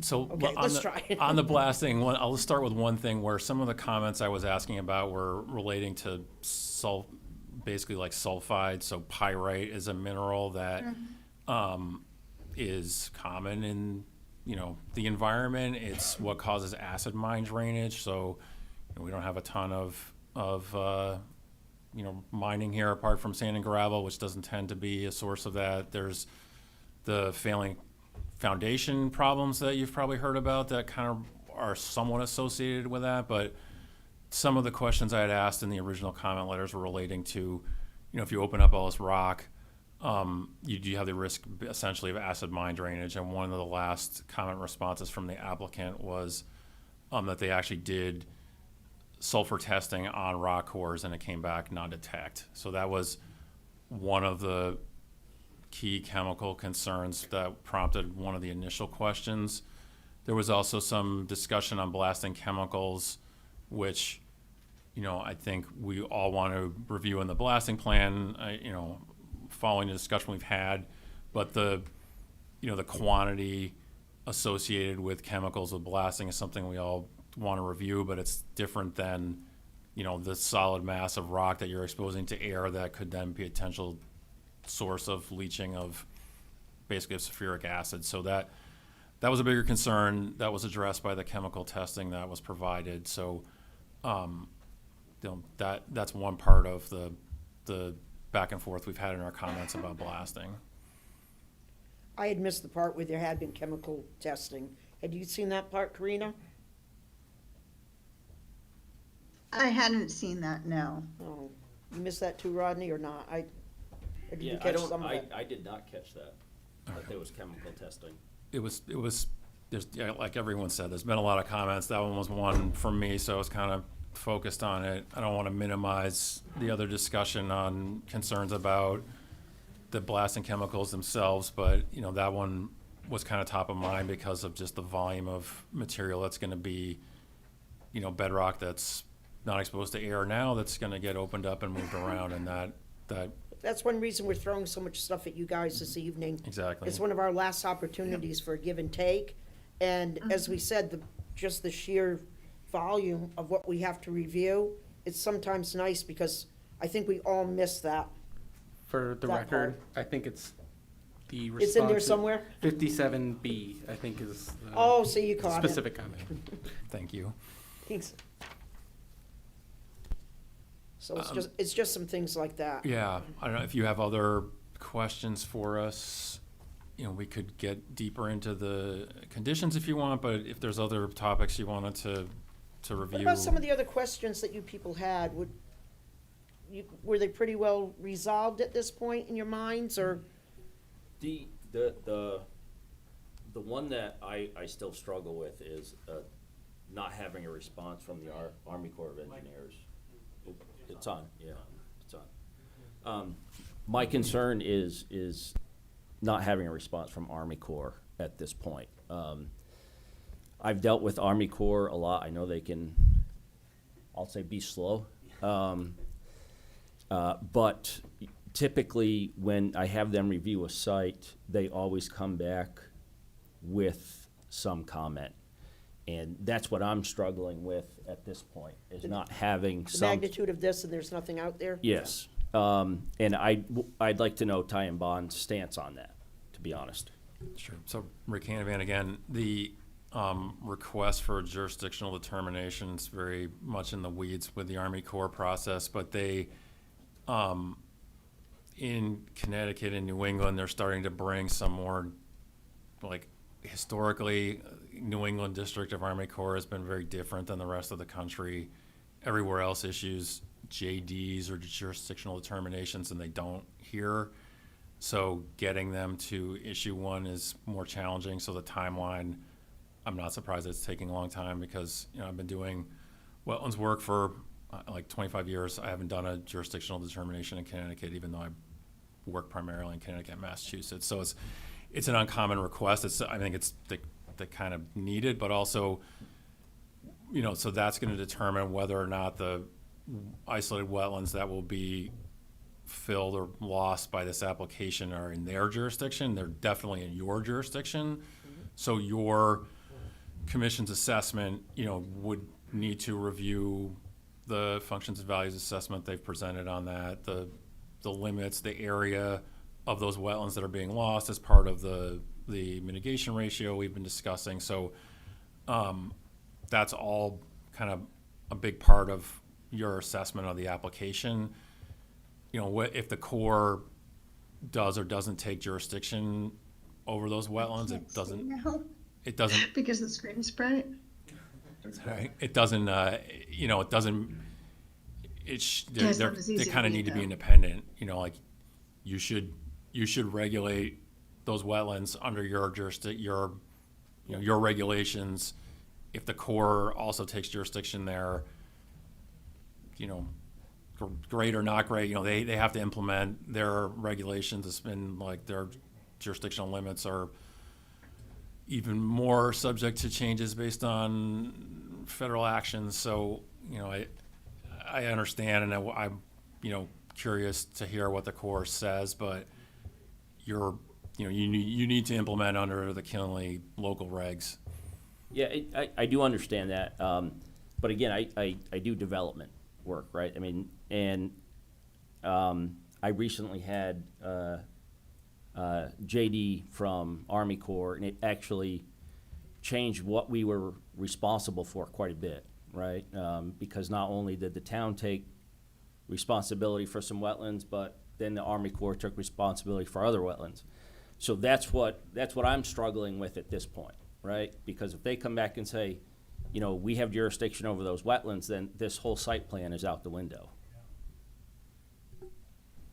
Yeah, I agree. I mean, I think it's another comment earlier was that, like, if there are significant changes, I think Jonathan mentioned, you know, like. We have to come back. Yeah, exactly. Like if that were to happen, I think that would be the case yeah. Anything else on yours, Karina, for them? I think that covered my questions. We had talked a bit about vernal pool and, woodland corridors. I think Rodney had asked some questions, so I think I've covered everything. Rainey, you're. No questions at all. Paul.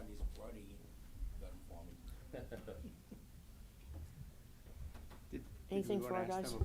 Mike. Bonding?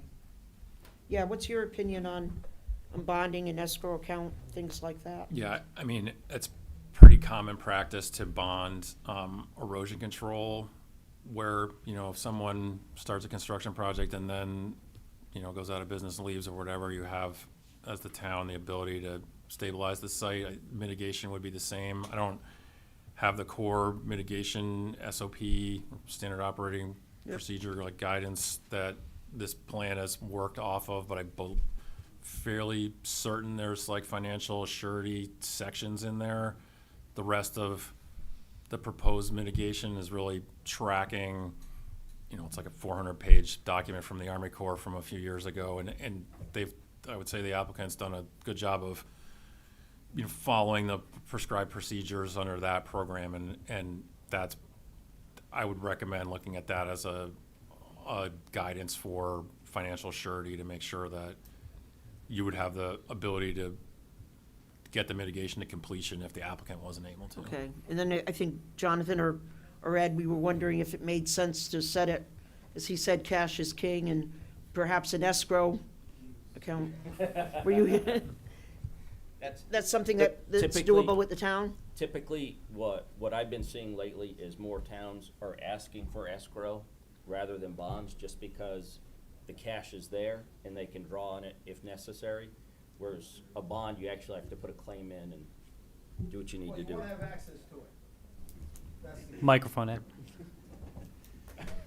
We need to have access to the funds. So that's something the town would be open And to? whatever, sure, that's beyond my scope, but I would agree with that, Seems to make get the sense. financial people involved with that as to where we should go. Would seem And to I make guess there's sense. some guidance with the Army Corps, they have something, so, it's not, we're creating something brand new. There's something out there that we can use as a guideline, so. I'm for All right, that. that sounds good. Anything else from you guys, or good time to open it up to? I would say the only other comment that I have is, was mentioned by Ms. Torrey's comments regarding the stormwater management system and having, I would say, failure. Worst case scenarios. Worst case scenario. One option that the applicant could consider or the commission could consider that has been done in other industrial sites would be on their outlet pipes after their detention system. So in the case of, say, a fire, would be to have valving installed on those pipes so that the system could be isolated. So if there was a fire, it filled up their detention system, went through their treatment, which is ideally cleaning everything, there would be a way to just Isolate various segments and it would of be the system. normally open. That If, makes in sense. case of a fire, they could shut something off. I don't believe that would be a large ask for a modification in those stormwater plans to put in isolation valves. But that testimony from Ms. Torrey brought that to mind. Thank you. Thank you. All right, I guess now, if anyone has something to address regarding it, we'd give a 3-minute limit, and it would have to pertain to wetlands, not a P&Z issue or general things. It would have to do with our wetlands regulations.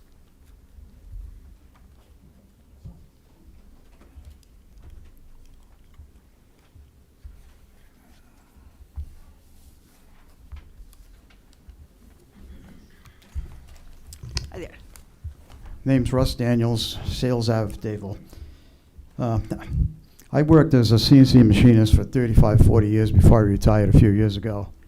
During that time, I machined propellers for the United States Navy, namely Ollie Burke destroyers. I machined components for Pratt Whitney jet engines. And I've also machined components for surgical instruments that surgeons use. I mention this because I heard a couple of engineers, and this is nothing personal against them. I work with engineers for 35, 40 years, and I can tell you right off the bat, they are most intelligent, highly educated idiots you'll ever work with. Because they lack common sense. And when I hear somebody talk about using explosives to tear up ground, which is essentially what you're doing, and and claim they have a way that they can mitigate the toxic chemicals resulting from that, you're nuts. The only way you're going to do that is to get a backhoe immediately to dig up the hole that you just blasted and excavate all the chemicals that are there. And if you're lucky, you might get them all, if you're lucky. Those toxic chemicals are going to leach into the ground. Nobody's mentioned how deep the well field is at this proposed site. I don't know, what is it, 50 feet, 100, 150? Does anybody even know? Nobody asked, nobody thought to ask this. The other thing, somebody mentioned liability. Excellent question. It's about time somebody brought this up. He mentioned floating a bond, and then somebody else mentioned escrow account. Bingo, escrow account, not paid by the Killenly taxpayers, but by Amazon. In the millions of dollars, they should have that money in an escrow account handled by an independent third party before they even do business with us. They don't enter this town hall without putting up money first.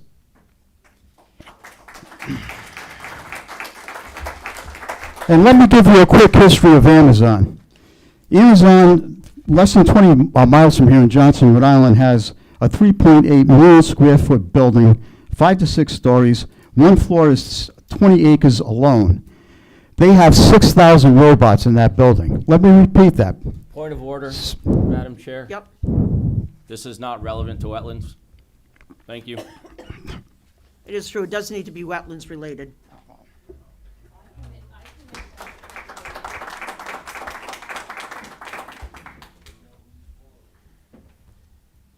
I can make that Hello? related. So Charlotte Albee, 22 Henry Road. So now you have the robots, you have lithium batteries, and we have this catastrophic fire.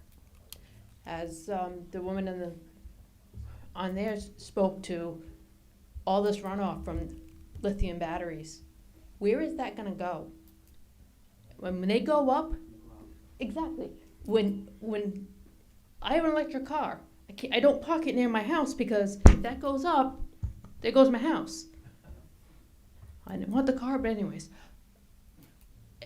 The size of this building with all these robots, if that goes up, it's definitely gonna be wetlands, it's definitely gonna be our wells, it's definitely gonna be our streams, it's gonna be everything. And that's something that he was trying to say. Thank you. Thanks. Hello? You have, well, at least, I think, I don't know if you want to alternate, we have someone online too. Okay. Why don't we let them go 1 minute, okay? Then we'll get you going again. Okay, online? Hello? Yep, go ahead. We need your name and address for the record. 125 Lake Road, Jasmine Birdie, aka Peanut Gallery. So my question for these developers is, are they aware of all the PFAS going on right now, the whole PFAS situation in the town of Killingly? And I would also question, should people be getting their well waters in the surrounding area if this is approved, tested before this goes in, and then also afterwards due to liability? My concern is with all the current PFAS that we're dealing with right now, and it seems to be a spider web just continuously spreading. You know, more tests are coming up positive in people's wells. How is this going to affect everybody's well water with the ongoing PFAS issue? I mean, are they going to do PFAS testing on the soil there? Are they going to make sure that they're not using any explosives or digging up anything that could potentially be toxic that's in the ground already? That's just my concern right now, apart from everybody else that has already brought up theirs. Okay, thank you. All right, now we're back to you. We'll flip them. Thanks. Steve Dana, I'm in Brooklyn, soon to be in Killingly, I hope. First, let me just say a big thanks to all the commission members who, and I'm glad it was brought up earlier, that you're volunteering your time, sitting on these thankless boards in order to follow the rules that are required in making your decisions, enforcing the existing regulations, and I appreciate the opportunity to give my opinion. This Husky proposal has met and adjusted this proposal to answer every single state, town, and citizen's concern. Unlike other developments in our area, Staples, Lowe's, Walmart in Plainfield, Amazon in Plainfield, Uline, this proposal leaves the town with at least $2 million in taxes, which helps to stabilize the tax base. It also gives to the town over, you said. Yeah, it has to be wetlands. It has to be a wetlands issue. That's what we just said, just have to. Excuse me, who called me out? I did. You called him out for wetlands, now he's talking about something nothing to do with wetlands. That's right. I think he was talking about the regulations and how they applied, so let's just, but it's gotta be the wetlands Well, regulations. It does, this project does give back to the town, we said 300, I thought it was closer to 2, but 300 acres, never to be developed. For conservation, recreational uses like hiking, biking, walking, bird, whatever. And it sets up trails and bridges to access that property. It also will hire around 500 people with the type. He was talking about the conservation thing. You know, being loud doesn't make you right. It's common sense, buddy. This is wetland. You're not intimidated. Neither are you. We've had a lot of talk about other issues tonight. It needs to be the wetlands regulations and what was applied with this. I think he was talking about the conservation easement at this point, maybe not. It's because he agrees with Yeah, that's why he's letting it go. No, no. He's in the, Well, in short, in their pocket. in short, as much as I've always disliked the concept of big business invading a small town, this project actually helps this town maintain its small I town. mean, it has to be about the wetlands. That does have to be about the wetlands. If you wanna talk about the conservation easement, that's one thing. If you wanna talk about taxes and jobs, that's something Yeah, completely yeah. different. Well, I just feel that the project Wetland. proposed Jesus. is a minimal negative impact. Okay, 3 minutes. all set. Al? Good evening, Madam Oh, Chair. yep. And all you guys, thank you, I appreciate you all. Okay, my name is Alfred Dufresne, 148 Pond Road, Dayville, Connecticut. I'm a Connecticut licensed septic installer and also licensed through Rhode Island DEM for septic work. I'm speaking here tonight regarding the Project Husky application and the Inland Wetlands Commission, before the Inland and Wetlands Commission. I want to focus specifically on the Commissioner's obligations under Connecticut General Statutes 22A-41 and the applicant's burden to prove substantial evidence that the proposed activity will not cause unacceptable impacts to the wetlands and watercourses. What stands out to me in this record is that the major technical issues continue to change throughout the review process, especially the soils and stormwater assumptions. The original stormwater analysis relied on more favorable infiltration assumptions, but other additional field investigations and third-party review portions of the site were revisited towards more restrictive glacial till and hydrologic soil group D conditions.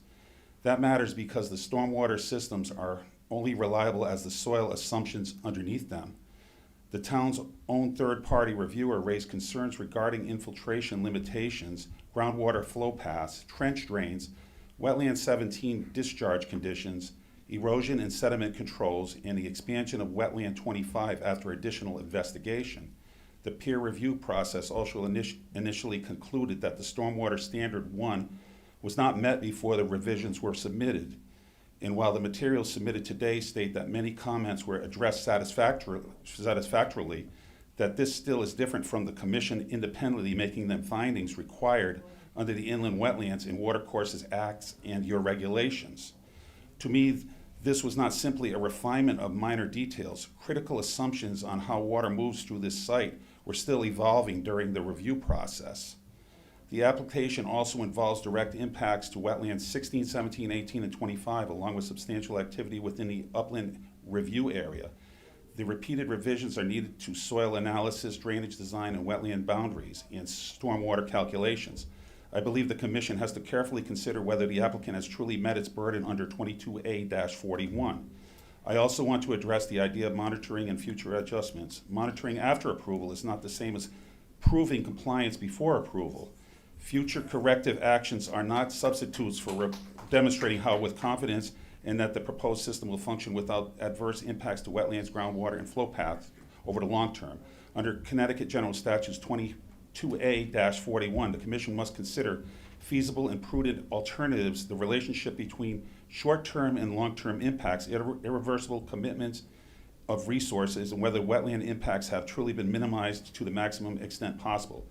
Based on the continuing revisions to the soil data, hydrology, stormwater assumptions, and wetland analysis, I respectfully do not believe those findings can be made with confidence. At a minimum, I believe the hearing should remain open and outstanding technical concerns are fully resolved and supported evidence of the record. If those findings ultimately cannot be made under regulations, the application should be denied. Thank you. Thank you.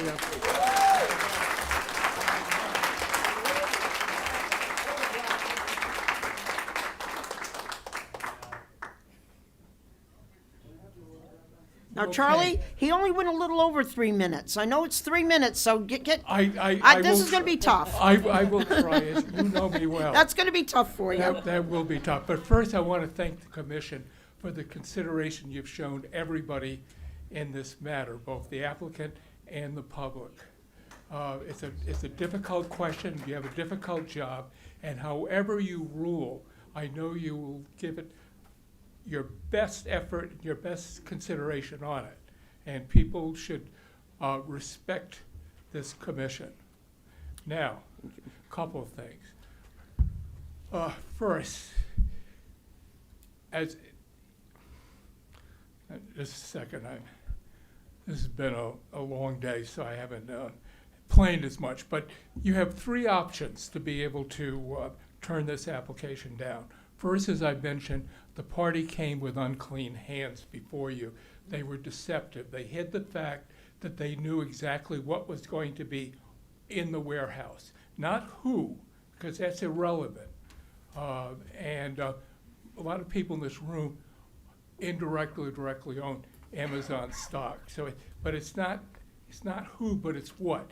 They made it, I think it was April 17th when they finally announced it, gave you very little time to assess the dangers lurking in the building. Secondly, their application is not complete. They still have not shown how they will handle and if these filters are, the guppy filters or periwinkle? Jellyfish. Guppy- Jellyfish. Okay, I keep on calling them It's a fish. periwinkle filters. But how adequate are they? And of course, they haven't been, your experts haven't had the information as to the what that would run out of the building or fires in truck fires that would have, how would they handle heavy metals, arsenic? And we could go on a whole list of chemicals. If you look at the report from the Walmart fire in Indiana, I think there's 10 or 12 dangerous carcinogenic chemicals that were released into the environment. So and the applicant has the ability to say, all right, I would like you to extend the time because you are in a very strict time limit here.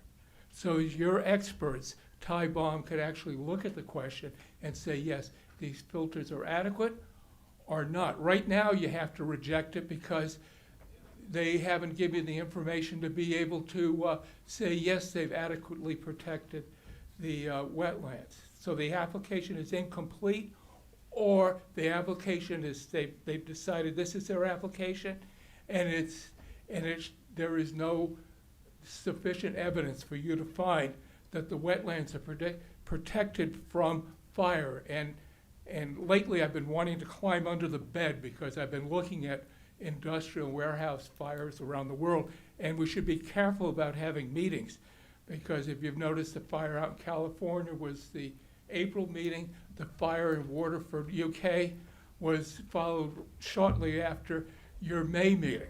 So who knows what's going to happen today. But you don't have the information right now to be able to approve this. And so, and you may believe that this is the greatest project in the world for Killingly. And there's a lot of reasons why it is a good project. But if they haven't, but you have took an oath and have a duty to the law, and if they haven't met their burden, and I believe they have not met their burden, it's that you have to reject the application. Of course, the applicant could come, ask for an extended time, give you the information necessary for you to make the decision, because it may be that these, I almost said periwinkle filters, but these filters will be adequate, but you don't have that information before you. And the other thing is, all the discussion that comes from the public is also testimony that you have to consider. And so I appreciate the consideration you've showed me.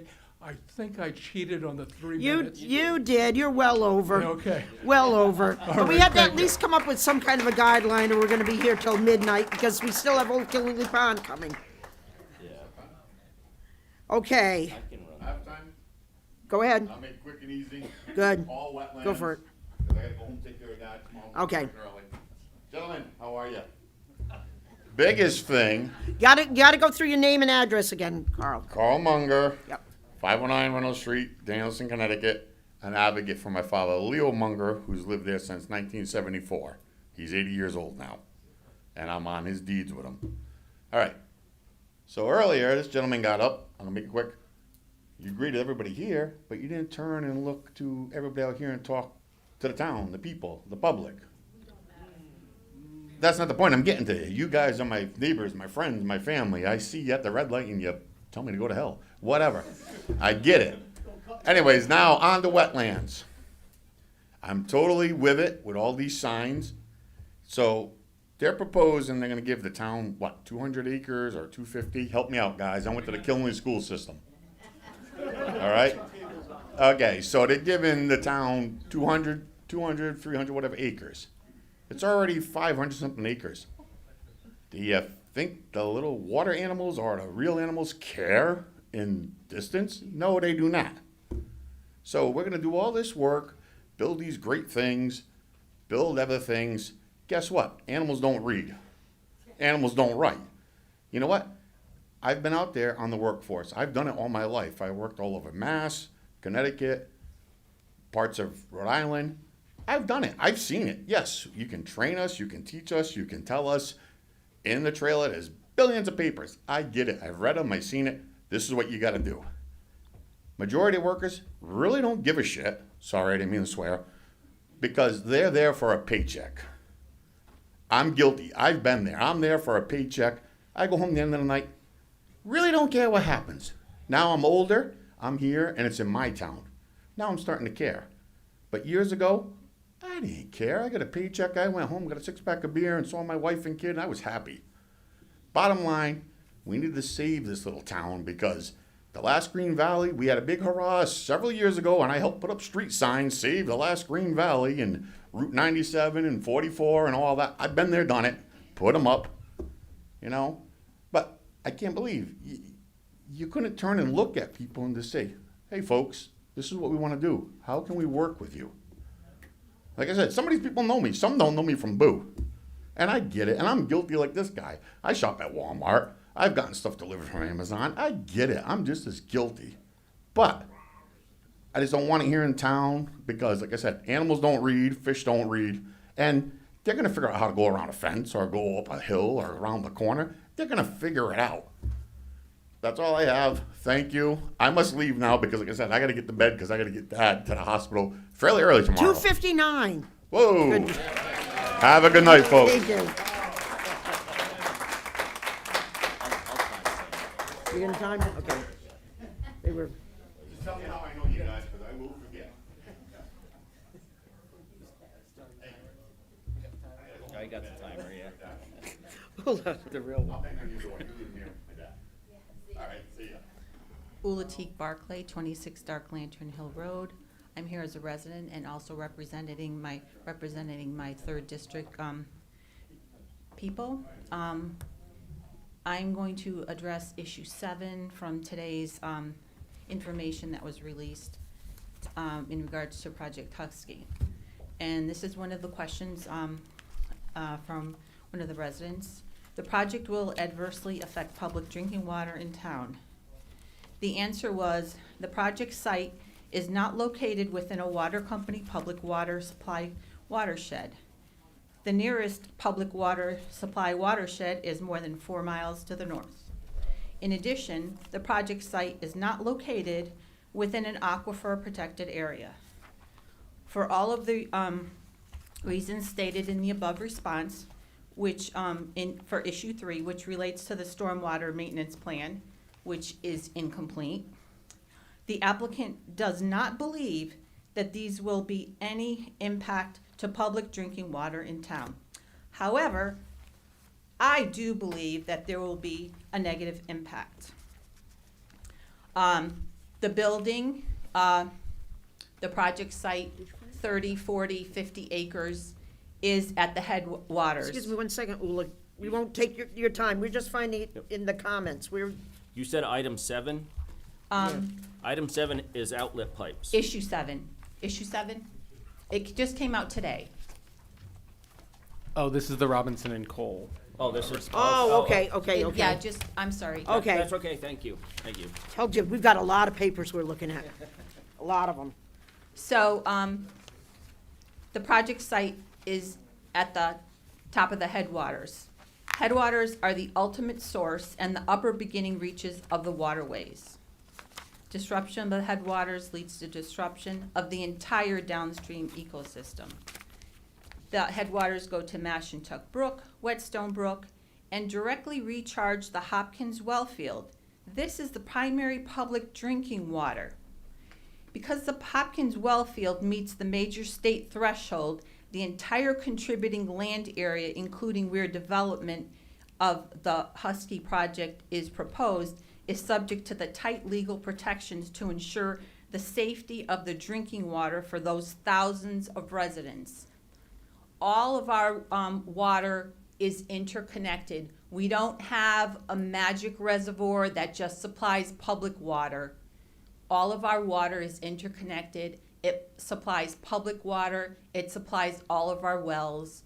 It also supplies some of the water to Brooklyn. So maybe we should add to the escrow account the homeowners that need to be compensated when their wells become contaminated or go dry, if there is not any impact. Of course, there's an impact. Thank you. Thank you. You had enough?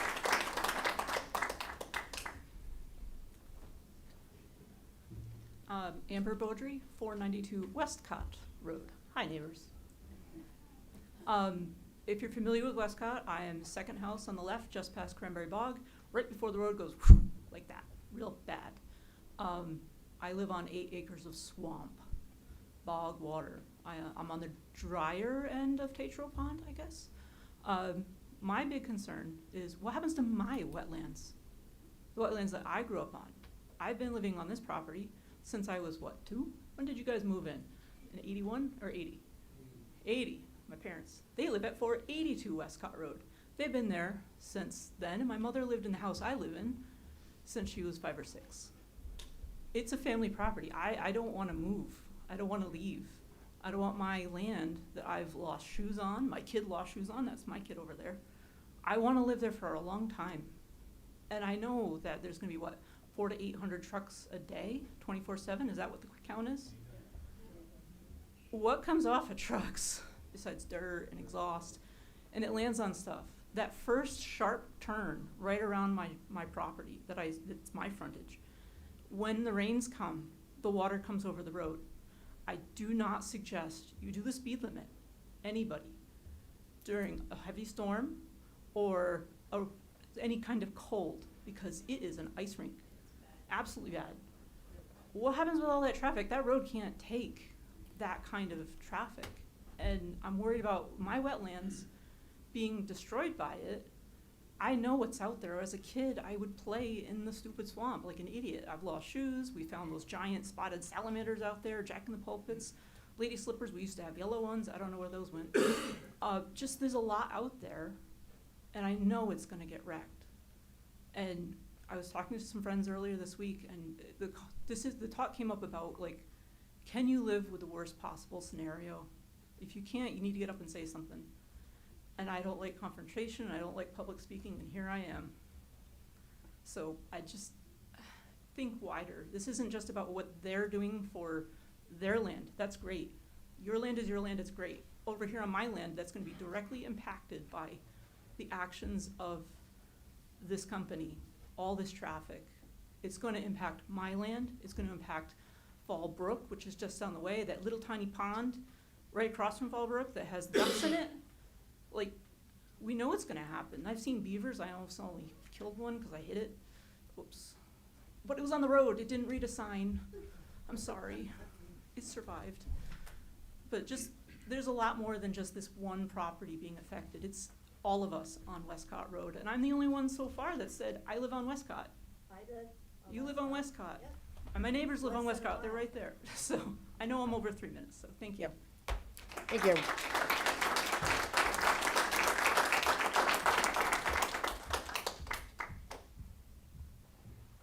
Sam Darenthal on Highland Street in Plainfield.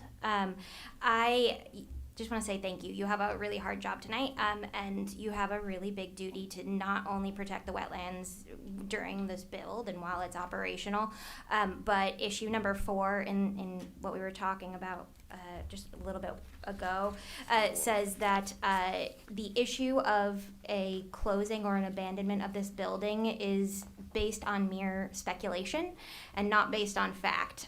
Between 2021 and 2023, 90 Amazon facilities closed in over 30 states. Point of order, please. Yep, I'm going to get to that. Okay, thank you. Yep, thank you very much. Not only now, but in the future, you have an opportunity to look at this. And it says the reason that the question is in that is because who takes care of that? And this is to say that you have another warehouse that is now abandoned, and who is responsible for the stormwater systems to remain operational at that facility now that no one's there? Or who maintains the detention basins if ownership changes? I don't see that in here anywhere. I don't see anything about any future owner if they become insolvent or anything like that. And you have an opportunity. And to have that stated in there, and the fact that I referenced a piece of documentation that was put out today, and for you to call a point of order as I talk about this is actually just ridiculous. So thank you.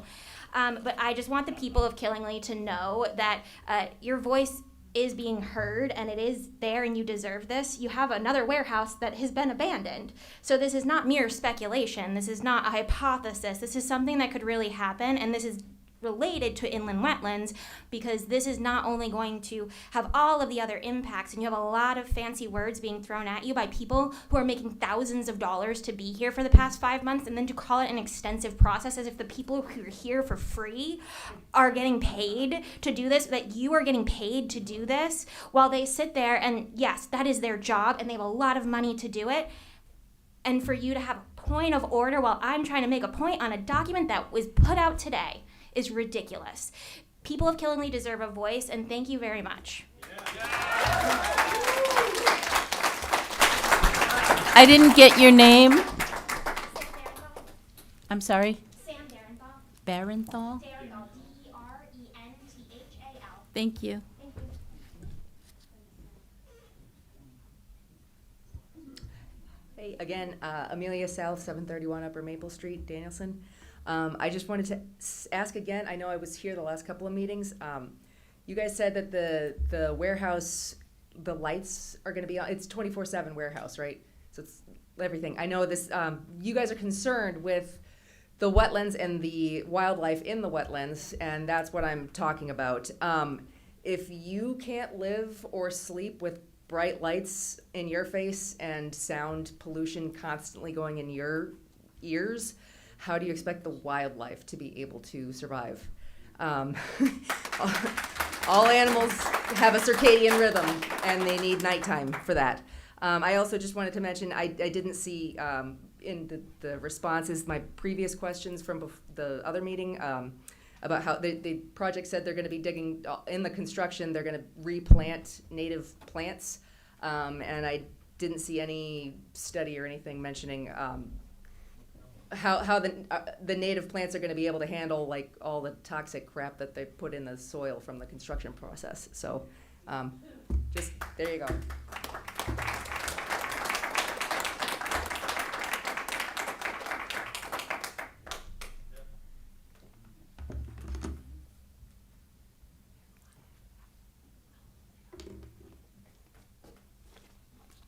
So, good evening, Claudette Rogers, 294 Putnam Pike, and tonight I brought with me the different aquifers and the water classifications of the town of Killingly, and this up here is the drainage basin map. So right here is where Amazon warehouse is at the bottom of the Whetstone Brook Basin. This is the whole basin, that whole area. So with the draining of Old Killingly Pond, we've already put our Whetstone Basin in a critical state. And then to go add blasting, which causes toxins, like I guess you guys will find more out about that, that it sends toxins out into the air and all that. and then you're gonna change how this water basin flows. Over here is the 2016 aquifer, which is just underneath the town of Danielson. And down here, we have, in 2010, the aquifer went all the way up to Westcott Road. So how our aquifer is already shrinking. These guys have done nothing yet. There's been no blasting. There's been no directing of the traffic. And it's already shrunk. And so all this stuff, all this blue right here is all grade A clean drinking water. This is what the town of Killingly has in our wells. This is what we have in our wells. Besides, see this red line all along the border of Killingly? That is not, that's fishable water. This isn't drinking water. This is where our PFOBs are. This is where the forever chemicals are. This is our clean drinking water for the town right here. So I just wanted to have some substantial stuff to put into the documentation for you guys to look at. This is where we are right now. These are all the endangered species that are of concern. The whole area of Old Killingly Pond is lit up, and so is down here on the other side of 395. So there's a whole bunch of, so I don't know, most water flows south. So this water is gonna flow south. It's gonna flow into the protected aquifer that is under the town of Danielson, the borough. The borough is where the aquifer is now. That used to be all the way up to Westcott Road. So along with that, so I just wanted to piggyback on Amelia's saying about the amphibian life that depends on night skies. They depend on the dark. She had said that we are quite a bit over the three. The But 3 if minutes? Okay. She donates her time. Okay, so I get a couple more minutes. I'll make this quick. The amphibians that live there, so if you don't have dark skies, then the moths don't live, then the frogs don't live. So it doesn't matter if we have all the removed and move over here, native plants and stuff like that. If the reptiles and the amphibians can't live because it's light pollution, the last Green Valley, we are known, like he said, the gentleman said before, we are known for being the last Green Valley, which means dark skies at night. There's a Connecticut Act of something that, we have to, the city comes here to hug trees and to see nature. They don't come here because we have Amazon. And I'm not against progress, but this is not progress. Okay, we really are way over, and it isn't somebody else's time.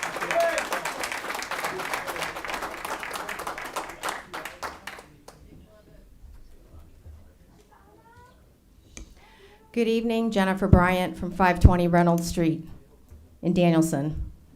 My property intersects the roads of Westcott Avenue, Westcott Road and Hillside Avenue.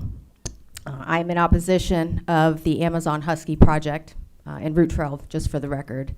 Much of what I had prepared tonight has gone by the wayside because I have to focus on wetlands and inlands, which is fine. But I would like to pose the question, much has been discussed about the project epicenter across the way in Westcott, which is directly behind my house. So Amazon has philanthropically donated so many acreages of land and is going to preserve this and has proposed this and proposed that. But there's also wetlands on my side of the road, on my property on Reynolds Street and my neighbor's property that directly abuts mine in the back, whose front-facing, the front of his house is on Westcott.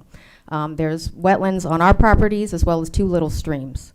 And even though we're not allowed to or not supposed to speak of all of the safety impacts, the traffic impacts and those such things, where we have to concentrate on wetlands, I will bring forward the concern with exhaust, because we are in our little corner of the the town where this is proposed, about to be inundated if this gets passed with upwards of 800 tractor-trailer trucks, however many employees this facility proposes to staff, as well as other subcontracted vehicles that they omitted from their previous presentation but mentioned at the Planning and Zoning Committee. So how many hundreds to thousands of vehicles are going to be immediately transporting across our Gauthier, Knox Ave, Route 6, Westcott Road, which is going to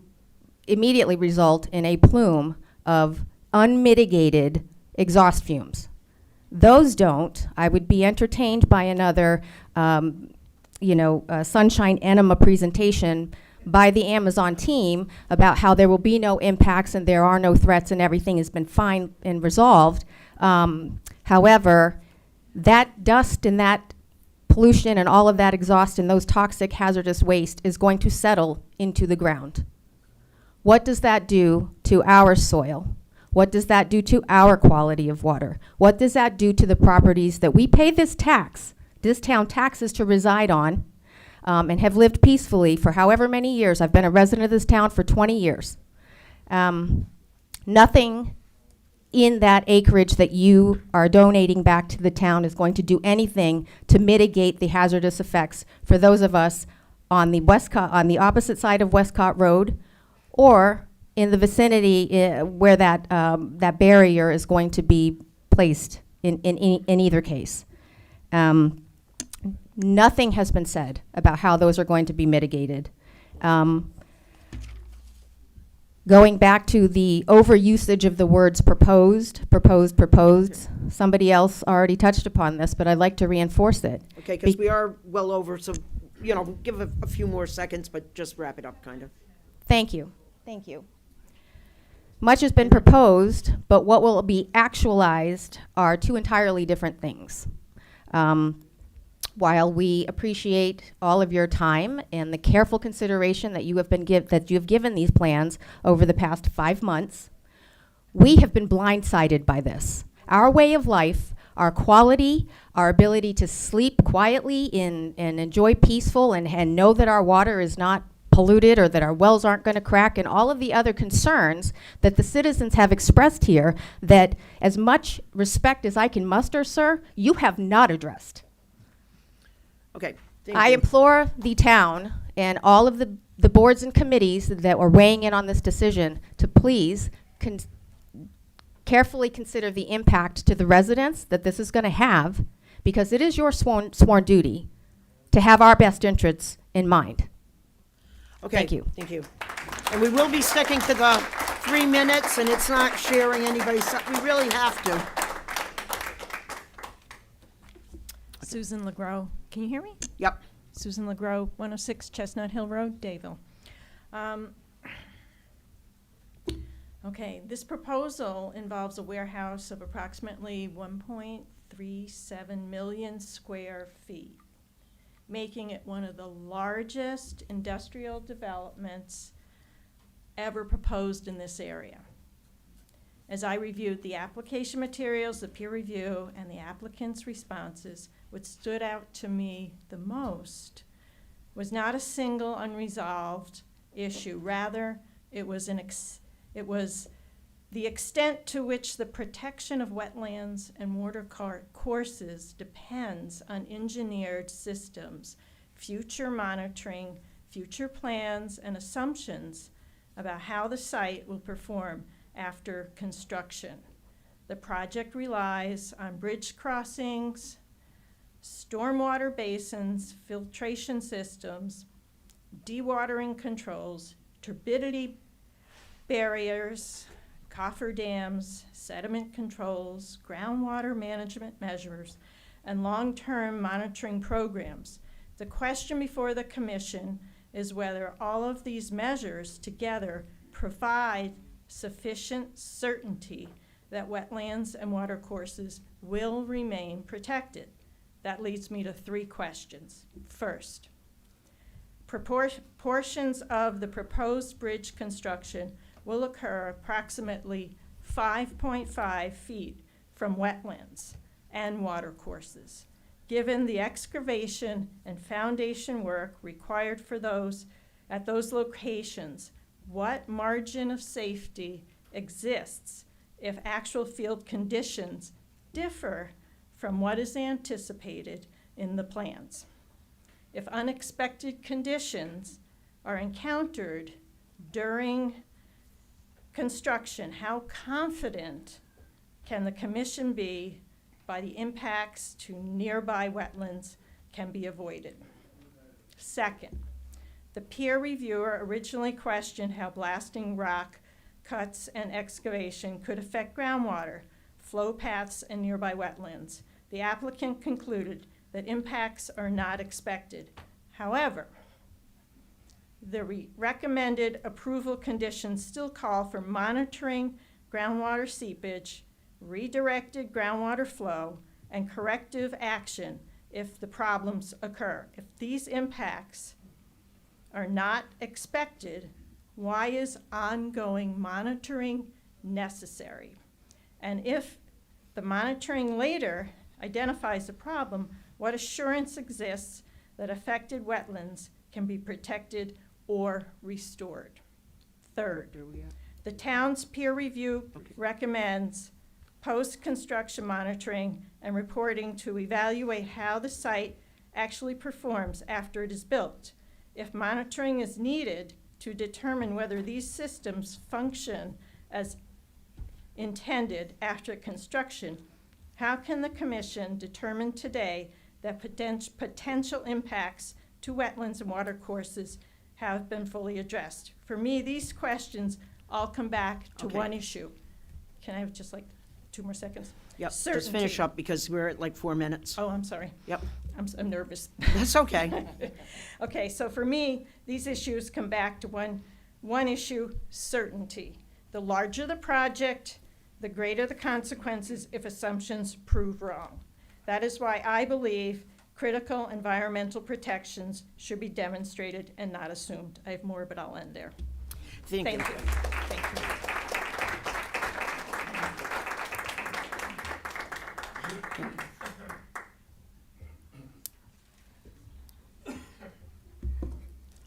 Hi, good evening. My name is Ralph Mastrangelo.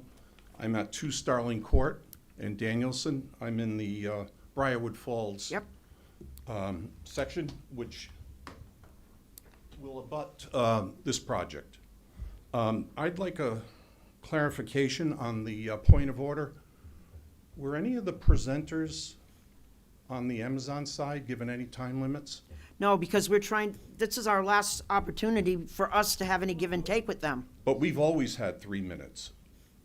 But they've never had a time limit. No, Okay, just, nope, not at all, because right. we've got to, and you guys have to have the information in order to be able to comment on it as well. Okay, so you've heard Attorney Cody's lengthy closing argument to the jury, the commission. So I will try to make my 3 minutes meaningful. Frankly, I'm astounded at his feigned indignation that this has taken 5 months.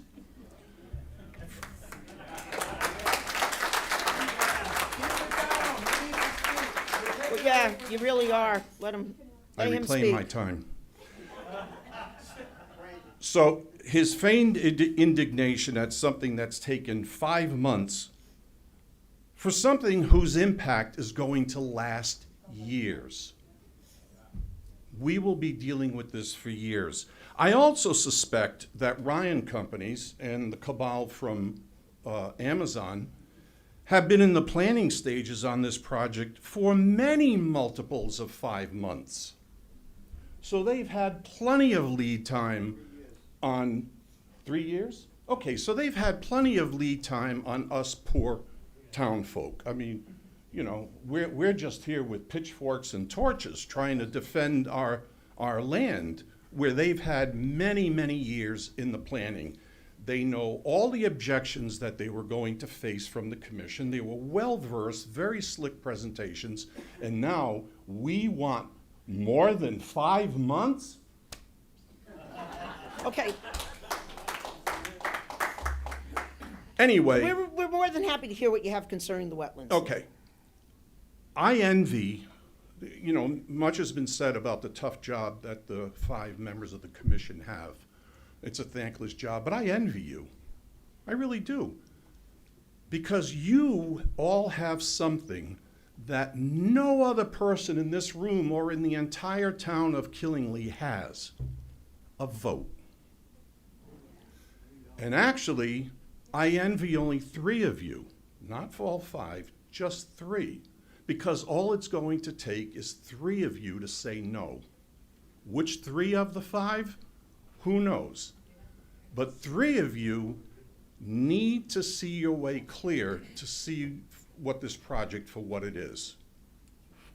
Who's going to look out for the people of Killingly? Aquifers, jellyfish, vernal pools, all that jargon.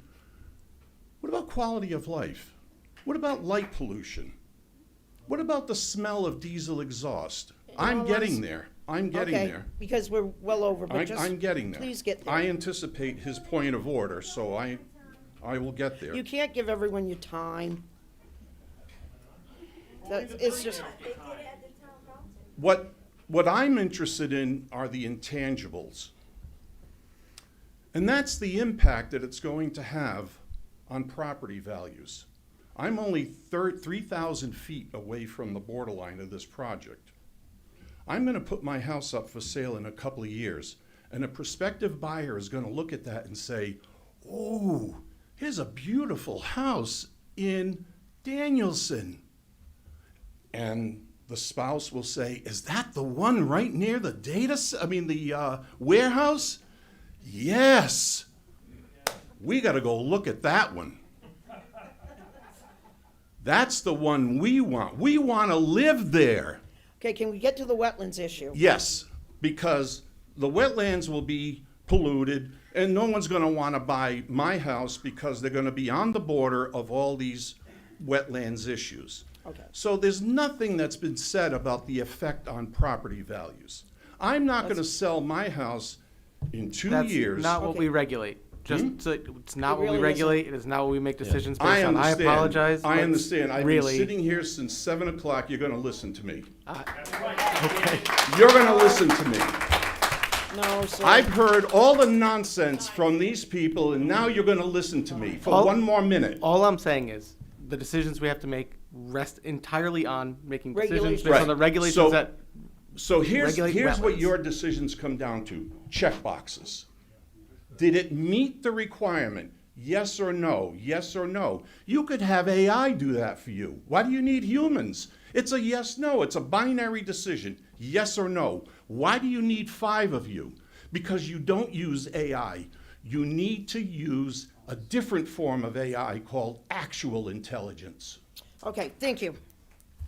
We're all set.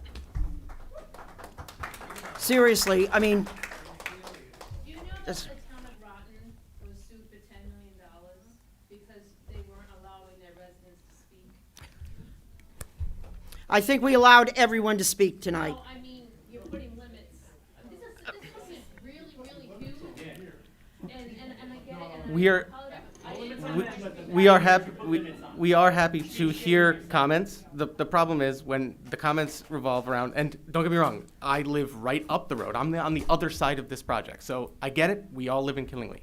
However, property values are not a regulated form of anything to do with inlands, wetlands, and water courses. Planning and zoning is not going to want to hear it. Well, that's where you go to talk to them. They're about not it. going to want to hear that. That's not our problem tonight. That's not Our their problem is the either. wetlands. But Wells it are. is a problem. It is a Okay. problem. Stop. Motion for a recess. Second. Thank you. All in favor? Rodney's already in the fucking back. Aye. I wouldn't say that if I were you. Really? What's your name again? You can leave. You're already on record, and now you just said that in public. So thank you very much for that. Thank you very much. I appreciate that. I appreciate that a lot, actually.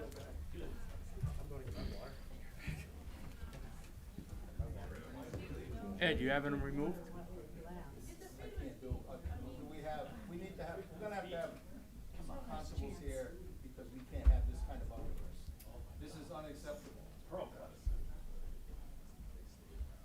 I'd say destroy the wall off the fire. More impressive than a swear word. wanted to try to get all the feeling. We're welcome to hear anything that we could.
Motion to resume the meeting? Second. Okay. Are you back on? I'm here. All right. Okay.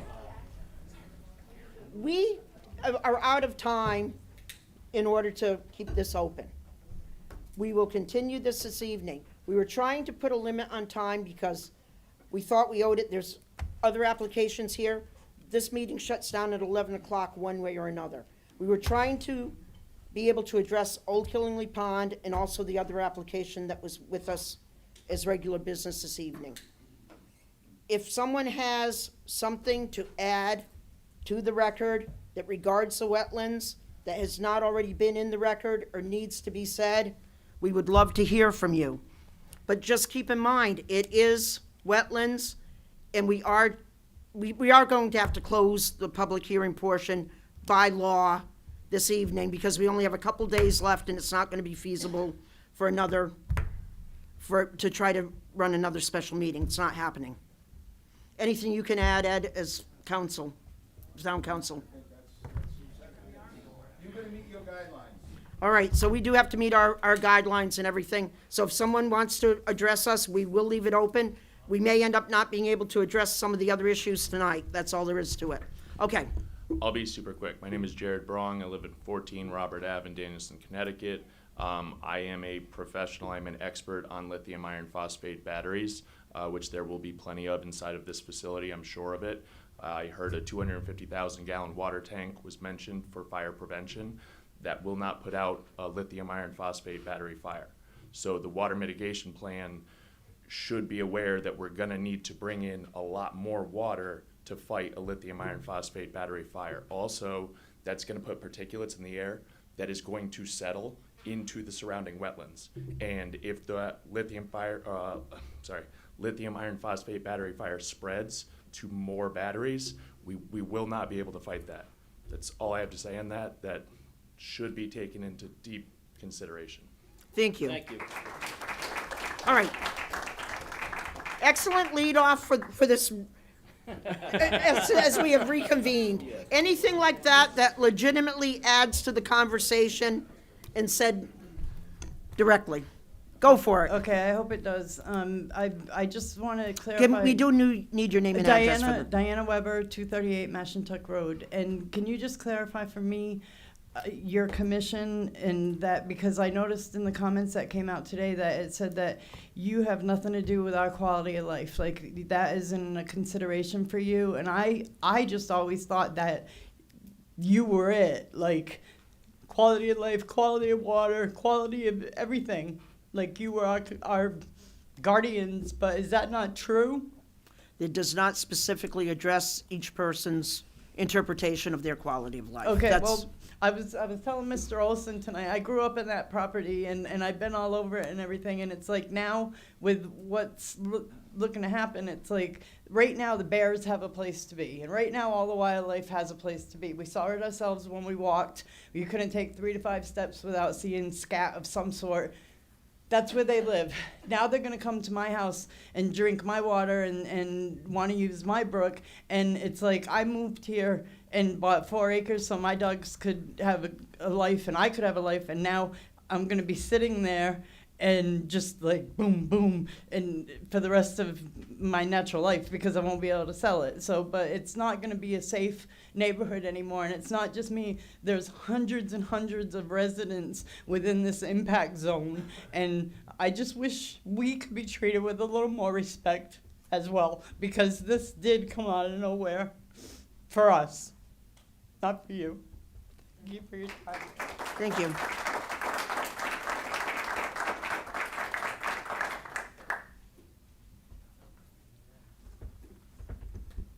Good evening, Kevin Olson, 699 Cook Hill Road, Danielson. I wrote this morning before we had the presentation, so some of it is repetitious, so please, it'll be quick. I followed this project from the onset, attended the meetings, read the materials submitted by both Ryan Corporation and the third-party reviewers of Ty and Bond. The plan from Ryan seems to me, as a layperson, to be well thought out and thorough. having as little impact on the important wetland areas as possible, avoiding the majority of them, and spanning them with bridges where needed, and recreating those which are disturbed. The same is true for the stormwater plan, using state-of-the-art systems to mitigate damage to wetlands in the ecosystem. But again, I'm a layperson, so I looked at the evaluation of the plan by Ty and Bond, and there are numerous points asking for clarification or making suggestions. It seems to me that after some back and forth between the two, Ryan has addressed all the issues identified by Ty and Bond to their satisfaction. In the latest third round of peer review comments available on Friday, all of Ty and Bond's comments have been successfully addressed, along with 7 recommendations which will be met as the work progresses. The questions asked by the commission members were noted by Ryan's representatives, and it felt like they came back with the requested information and direct answers. I realize this is a very controversial project, and the level of emotion is very high.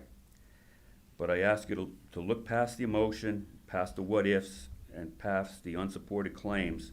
and to Point of look order, please. Do you have any wetland issues? With, okay, I thought these were wetland issues, but They are not wetland issues. they're not wetland issues.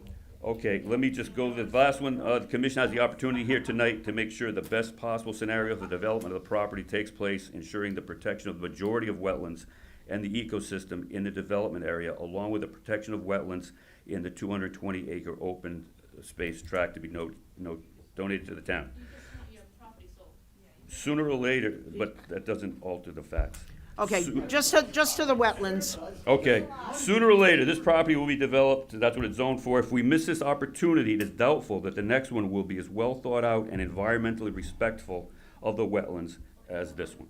Way to sell out your neighbors. Good job. Get up. Hi, Russ Goulet, Quint Hill Road in Dayville. This project is so massive to this town. You can see how important it is to everyone, right? Ty and Bond made some comment about this gentleman saying, hey, I think we ought to listen to Army Corps of Engineers and get their input. Hey, if it took 5 months, so what? If it takes another 3 months even to get the Army Corps of Engineers input on this, why not? I mean, come on. If this thing is gonna go, we gotta live with it forever. Something might be a surprise in that. And Ty and Bomb, even though they're trying to, hit the gas on this, for you to make that decision, I disagree with that, and I think you should seriously consider waiting for that Army Corps of Engineers input. Thank you very much. Thank you.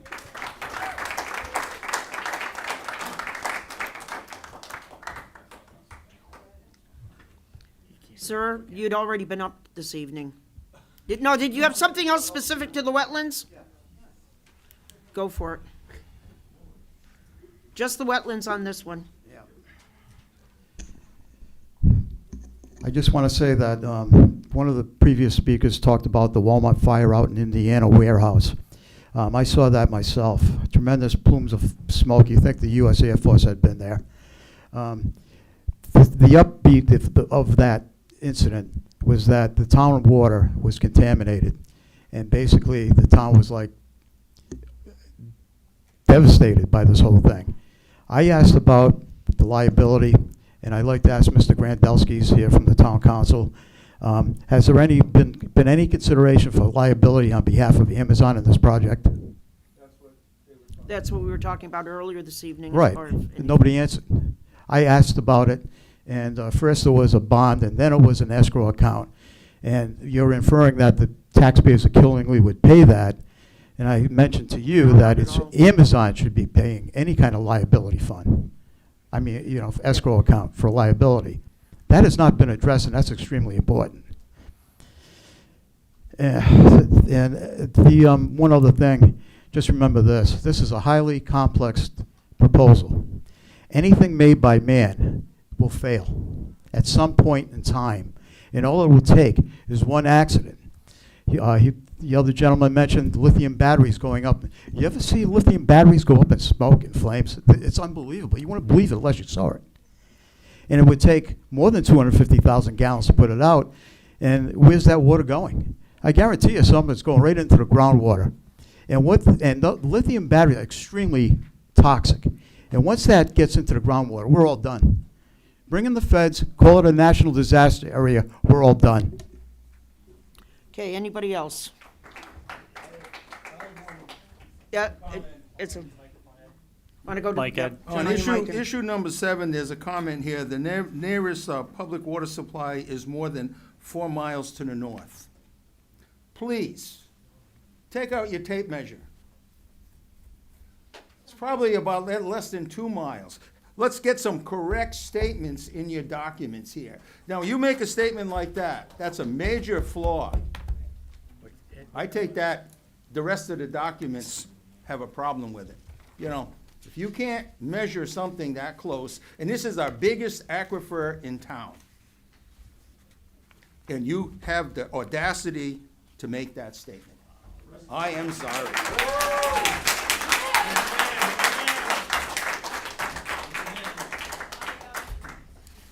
Okay, Michelle. Okay, I just had 325 Breakneck Hill Road, Michelle Murphy. I just had a couple thoughts listening to everybody.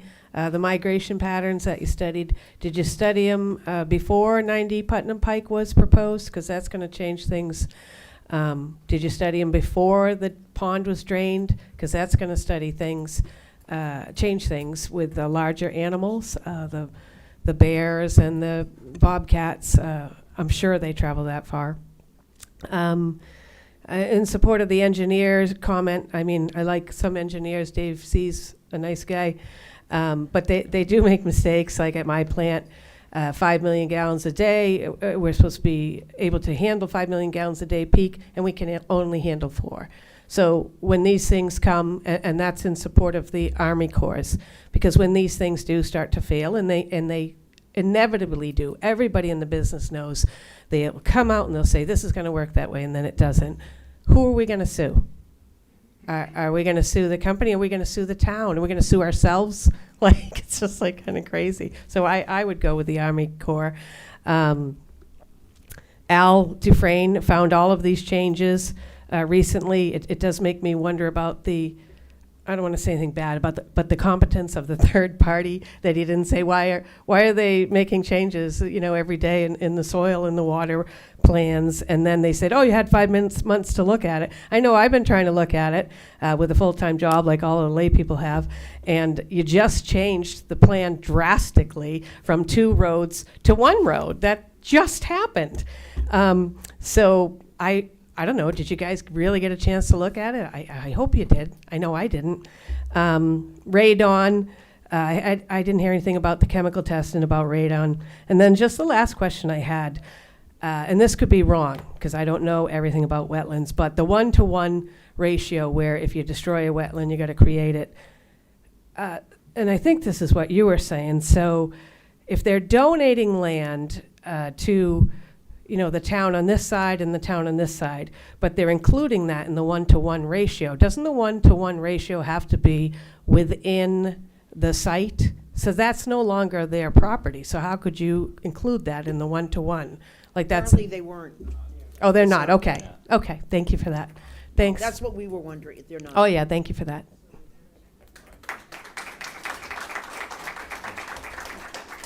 Okay, anyone else? Yep. Good evening. My name is Barbara Ahern. I live at 127 Killingly Drive in Danielson. And you'll have to excuse me. I should have been home in bed for this whole night. I have bronchitis. I'm really sick. But I just recently found out about this, and I live very close to this. The only thing I want to say is it seems like these gentlemen, that there's a rush for this. I don't understand your laws and regulations about time periods. There's a rush. If it was a hospital and we didn't have one, that's a rush. Something that helps everyone in this community, that's a rush of something that we need to do quickly, that we can maybe overlook some things. About the wetland issue, this is your commission. You're on it, I'm assuming because you care about wildlife and the water and the environment. I know if I was on it, I would too. I just believe we need more time. It's a one-time thing. When this is done, when they are doing this construction and it begins, that's it. There's no more time. There's so many issues and so many valid concerns to look at. And I've kept looking at that stack of papers over there. I can't imagine you might have full-time jobs having to do this and decide on things. It could be one small thing that's being overlooked, but we're being rushed. If it could be something that was held up by one thing to protect the wildlife there. I know I'm a human being, and the lights and the sound and the diesel trucks by my house are going to bother me. I think I'm a lot more resilient than some small creature that's living up there in those hills. I just beg of you, for our community, whether you live near or close to this, find something that gives you more time to really look. These gentlemen are about making a profit. They're not about the concerns of the people, and they certainly aren't about the concerns of the animals that are living there and the creatures. They're not. You know, there's two things that they always said that's true, death and taxes. Well, I think it's also that corporations really care about us, because they don't.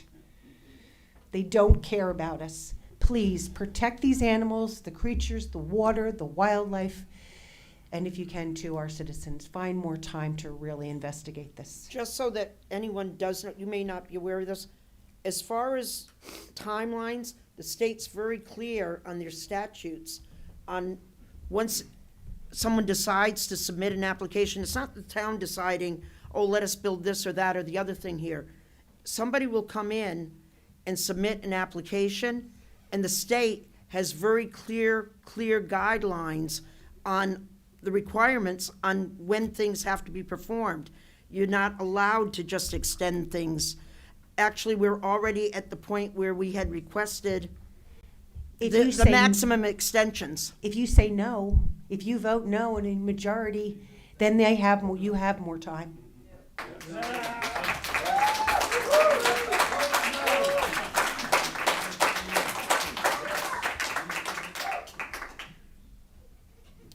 Okay, anyone else? Can we suggest they go look elsewhere? The day of, the day of the annual, Cheryl Albee, 22. You gotta get up to the You gotta get up, podium. Cheryl. You gotta get up, Cheryl. All right, so the day of South Killingly Town meeting, one of the things that I brought up with Randy was the batteries. And he says if it goes up, it's just gonna burn. Because the town and the neighboring towns can't handle it, it's just gonna go. Get it from Old Killingly Pond.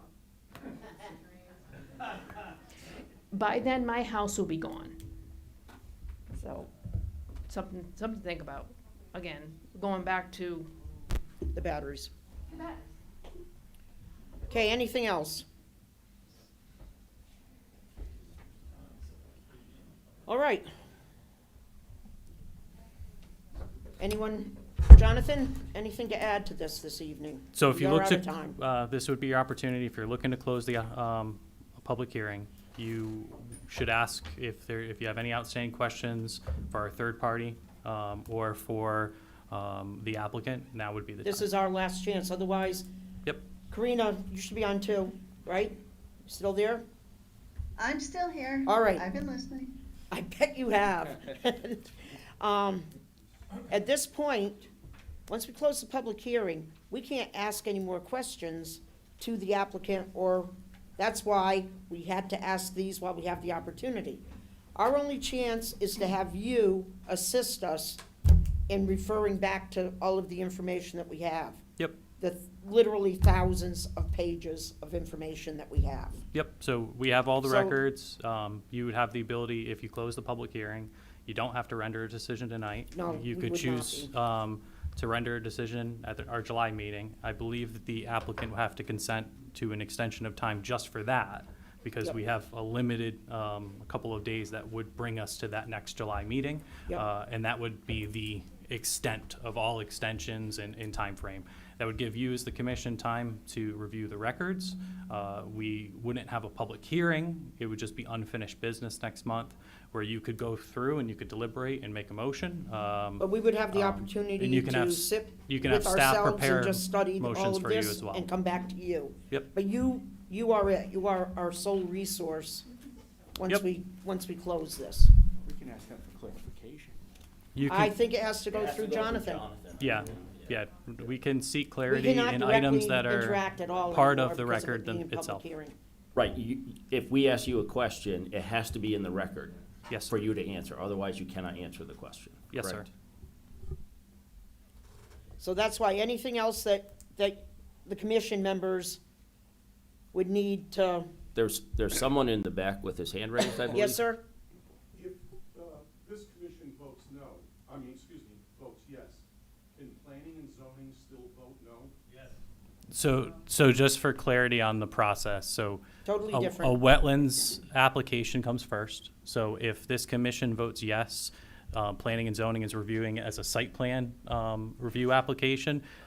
If they have the ability to vote no, but it's a separate set of guidelines that they're looking at. If this commission votes no, then nothing moves forward with planning and zoning based off statute. Sir? So, I take it that in July you'll take a vote, is that when you vote?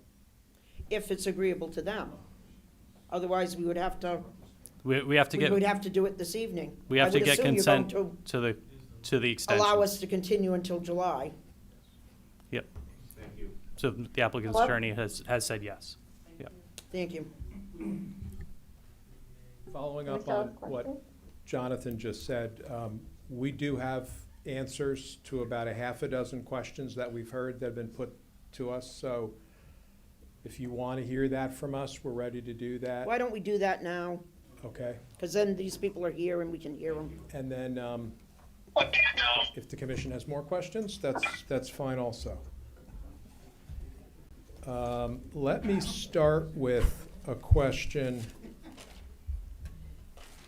that came up when Mr. Canavan from Ty and Bond was speaking, and Mr. Commissioner Galton asked the question about the Army Corps of Engineers process for the jurisdictional determination. The issue came up again. So the Army Corps has separate jurisdiction than this commission, although they are overlapping in subject matter. Yep. One really does not relate to the other in a legal sense. So if the Corps decides to take jurisdiction over some of the activity that's proposed, we would have to submit an application to them for their review, probably under the Nationwide Permits Program. That process, though, is entirely separate. And so what we would urge you is that your job really is just to continue forward with your review under your jurisdiction. Army Corps, if it takes jurisdiction, will do the same. If something happens in the course of that review by the Army Corps, should it happen, It would have to and it come back to causes us. a change, we might have to come back. But that's our problem. So I don't think, your question is a good one, but I don't think it really affects what you do with the application in front of you that's pursuant to Connecticut's, wetland statute. So, all right, Andrew White from Ty and Bond mentioned in response to the question about worst case scenarios, he said, what he has seen in a couple of other projects is a form of valving, Shut-offs. shut-offs. Isolating the systems. We're perfectly agreeable to do something like that. So if you want to add that as a condition of approval, that a valving or shut-off mechanism would be added to the drainage system, we would do that, and we would agree to that condition of approval. A couple of people have suggested that changes have been made to the application as we've moved through this process. And I would start by generally saying it is an entirely normal and typical part of application review before both a wetland commission and a planning and zoning commission, that questions get asked, comments get made, applicants respond. And it would be a crazy world if an applicant said, no, I'm not going to do any of that. I'm not going to be responsive to you at all. So, in fact, we have been very responsive to the comments and questions that have been made, all for the purpose of trying to make it a better application. And if Ty and Bond, as they did, had several good suggestions, we took them and we made them. And we think that's a good thing. And it shouldn't be discouraged, it ought to be encouraged. And we've done that. Now, specifically, the comment was made at the end. I think Michelle made the comment about the 2 driveways to 1 driveway. Well, that's an improvement. That reduces the regulated activity. I believe that was Connecticut DOT's requirement, Correct. wasn't it? They made the request, really the requirement, that we reduce the driveway impacts. But it had the benefit of causing us to be able to eliminate 2 bridge crossings and reduce impervious area by 1 acre and reduce upland review area activity by some 5 acres or so. So that is a benefit, and I don't think that's something to be avoided simply because that comment got made and we were able to respond to it. So Mr. Dufresne talked about revisions specifically in the context of the erosion and sediment controls. And I would like to ask Tim Underko to just clarify sort of how our plans have evolved from initial submittal to where we are today on that point. Sure. Tim Underko, professional engineer. And I think the comment was related to soil type classifications and some of the assumptions that were used in our stormwater analysis. If you've probably looked at enough stormwater reports, you'd see that there's national mapping that identifies soil types, infiltration ability of that soil, and a lot of our initial assumptions were based on using best available information in that national mapping. As site-specific investigations took place. Can I interrupt you 1 second? Sorry. I don't want to derail your train of thought, but you're talking about the web soil survey, right? That's what you're using for that? Okay, thank you. Yeah, a national soil survey as a starting point for your analysis. As we did site-specific investigations, we did the geotechnical investigation, we conducted test pits for stormwater, we conducted test pits for our wastewater treatment. We identified that the soils were actually more restrictive than identified on the national mapping. And that comment was raised by Ty and Bond of, hey, we're looking at your site-specific soils, we think they're more restrictive than what the national mapping shows. Your analysis should be adjusted as such. And we did that. We don't consider that a negative. We have better data from on site as opposed to a national mapping standard. So that was a comment that was made. Wanted to provide clarity as to what happened. Prudent when you have more site-specific, accurate data that you model to match that. The other comment, and Tom, maybe I can keep going on just one of the site layout items, was the proximity of the bridge footings to the wetlands. That's an item that we worked with Ty and Bond pretty significantly on. And my counter to that as a negative is the alternative to not having these footings close to the wetlands is to not do a bridge and have direct impact. So our alternative to just ripping out the old culvert, putting in a new culvert and paving over is actually using these bridge structures so that we can get that impact to zero. Yes, we are close, and it was a comment raised by the third-party reviewer, but the alternative to not being close is having a direct impact. And we thought that some buffer between the actual regulated area and the footing construction was worth it to allow us to not have a direct impact. It provided the bridge crossing, which provides clearance. We talked about 100-year flood flows earlier in some of the meetings. So we thought that was a prudent alternative to the direct impact and what I'm sure you commonly see in applications. is someone drops culvert in, paves over it, and moves on. We went above and beyond that with the bridge crossing. And yes, we recognize they're close and it's going to take careful work, but it allowed us to not have direct impact in those areas of the crossings. And as Attorney Cody mentioned, and we talked about earlier, initially we had 4 crossings. We're now down to 2. We're moving a lot of that activity. Another question, well, Mr. Furlan asserted that our application was incomplete. He mentioned that we had not explained in sufficient detail how the jellyfish filters work, and how they might, and how the whole stormwater management system might function in the event of a fire. In fact, Tim Onderko went through this at the beginning of the hearing this evening. I'm going to ask him just to briefly summarize again how the jellyfish filters work and why our stormwater management system, with its multiple redundant treatment systems, will be able to handle unexpected events at the site. Sure. Again, Tim Onderko.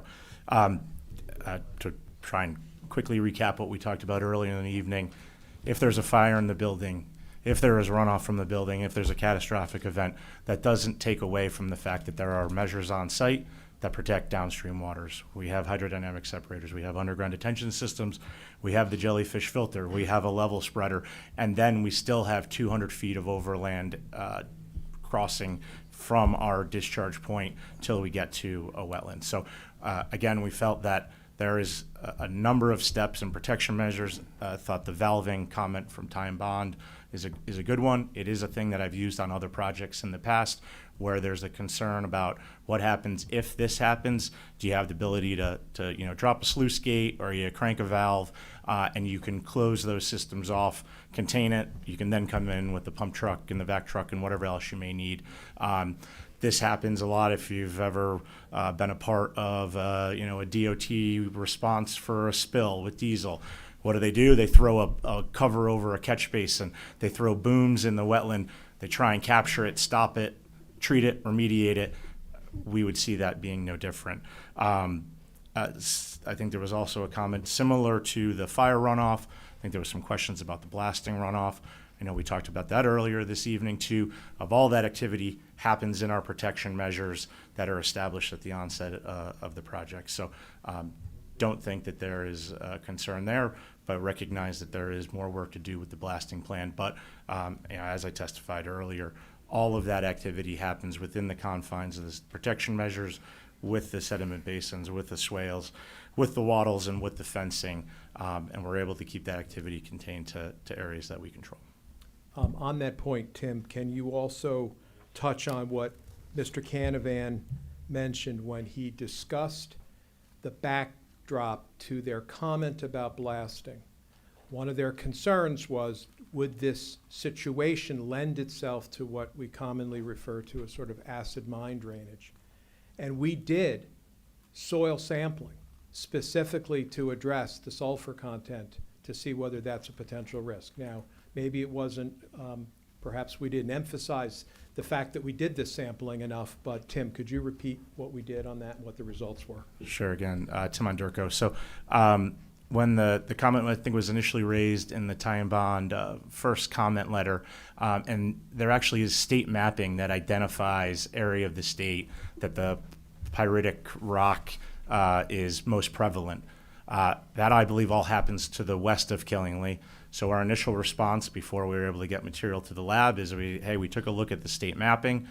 We don't fall within a mapped area. I believe our rock is more granite than maybe some of the sedimentary rock that is more prevalent with the pyrite.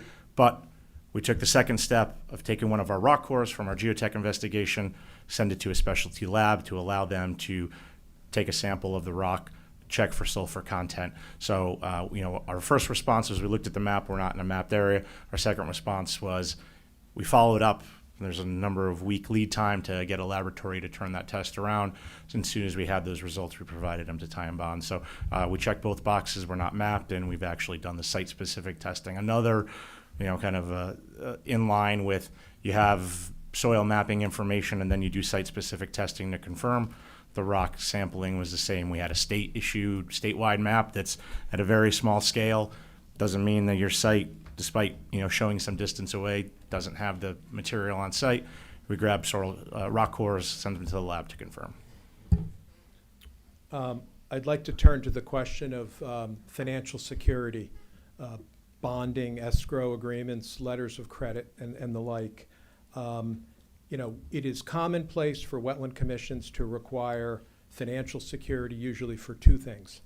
One, erosion and sediment control measures, so that should something happen, there is money available to go out and repair, replace, redo, whatever it takes to protect the site. And secondly, the other thing that's common is to cover the cost of all of the wetland mitigation and restoration efforts. Should any of that fail, there is money available to replace it, should the applicant not do that, or the owner not do that. So we are perfectly agreeable to financial security for both of those items. We want to be really clear on that. And generally the way it works is you could make a condition of approval that would require estimates of the total cost of such work, and that you would then usually put a multiplier to that, and the security would cover that total cost for those items. And we are agreeable to that. And that's something that could be confirmed post-approval as to the amount, and then working your town attorney, your commission's attorney could suggest perhaps the instrument that they prefer us to have. So we're agreeable to that.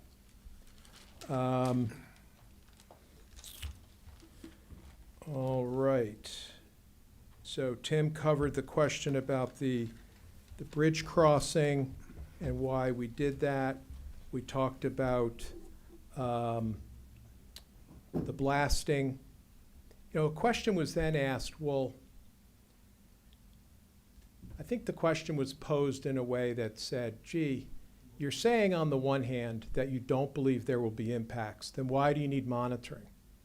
And maybe that seems inconsistent, but I think from our experience, commissions want the monitoring. In fact, the state requires it as a part of multiple parts of their programs because it is a belt and suspenders to the expectation that there would not be impacts. So, we have gone beyond the minimum requirement amount of site monitoring, and we think that all of that monitoring is just good practice. It's best practice. It's recommended, and we not only endorse what's required of us, but we have gone beyond that. So I don't think there's anything wrong with that concept. In fact, that is really the state of the art. And then I guess finally, just to repeat what Madam Chair said, the statutes set a very specific time frame for the processing of an inland wetlands permit application, and we have extended all of the time that we can, except for just a few days left, and we will give you the rest of the time that we have available under law, which I believe is 9 additional extension days. And we will happily give those to you for you to get through your deliberations and your decision on this at your July meeting. So we will agree to that, and we can follow it up with a letter to confirm. So I guess the last point I would make before we'll just say any other questions that you have. Connecticut courts have been presented with questions about decision-making on wetland permits. And sometimes it's in the context of applications that are approved and get challenged. Sometimes it's in the context of applications that get denied, and then the denial is challenged. And one of the things that comes out in many cases is, what is substantial evidence? What does that really mean? And the courts are pretty clear that speculation and conjecture about highly unlikely events is not substantial evidence. And in fact, one case, the estate of Mikowski, versus the Inland Wetlands Commission specifically addressed questions that had come out during public comment regarding potential impacts to wetlands in the event of a failure of a proposed detention basin. And the court said, no, that in itself does not amount to substantial evidence. That is a fear, it is a speculation, it is not substantial evidence before the commission, and you have to address the scenarios that are reasonably likely to occur. And in this instance, fires are a rare occurrence. There are fire suppression systems that are beyond the jurisdiction of this commission that the Planning and Zoning Commission will address, and frankly, the fire marshal and the building official will address when the time comes. So with that, we'll stop and ask if there are any other questions. We're happy to answer them. All right, do I have anything from you guys? Yeah, I have one. Can you answer issue number 7, answer Mr. Grandalski's question that he had about how you possibly think that the nearest public water supply is 4 miles to the north? That's the closest?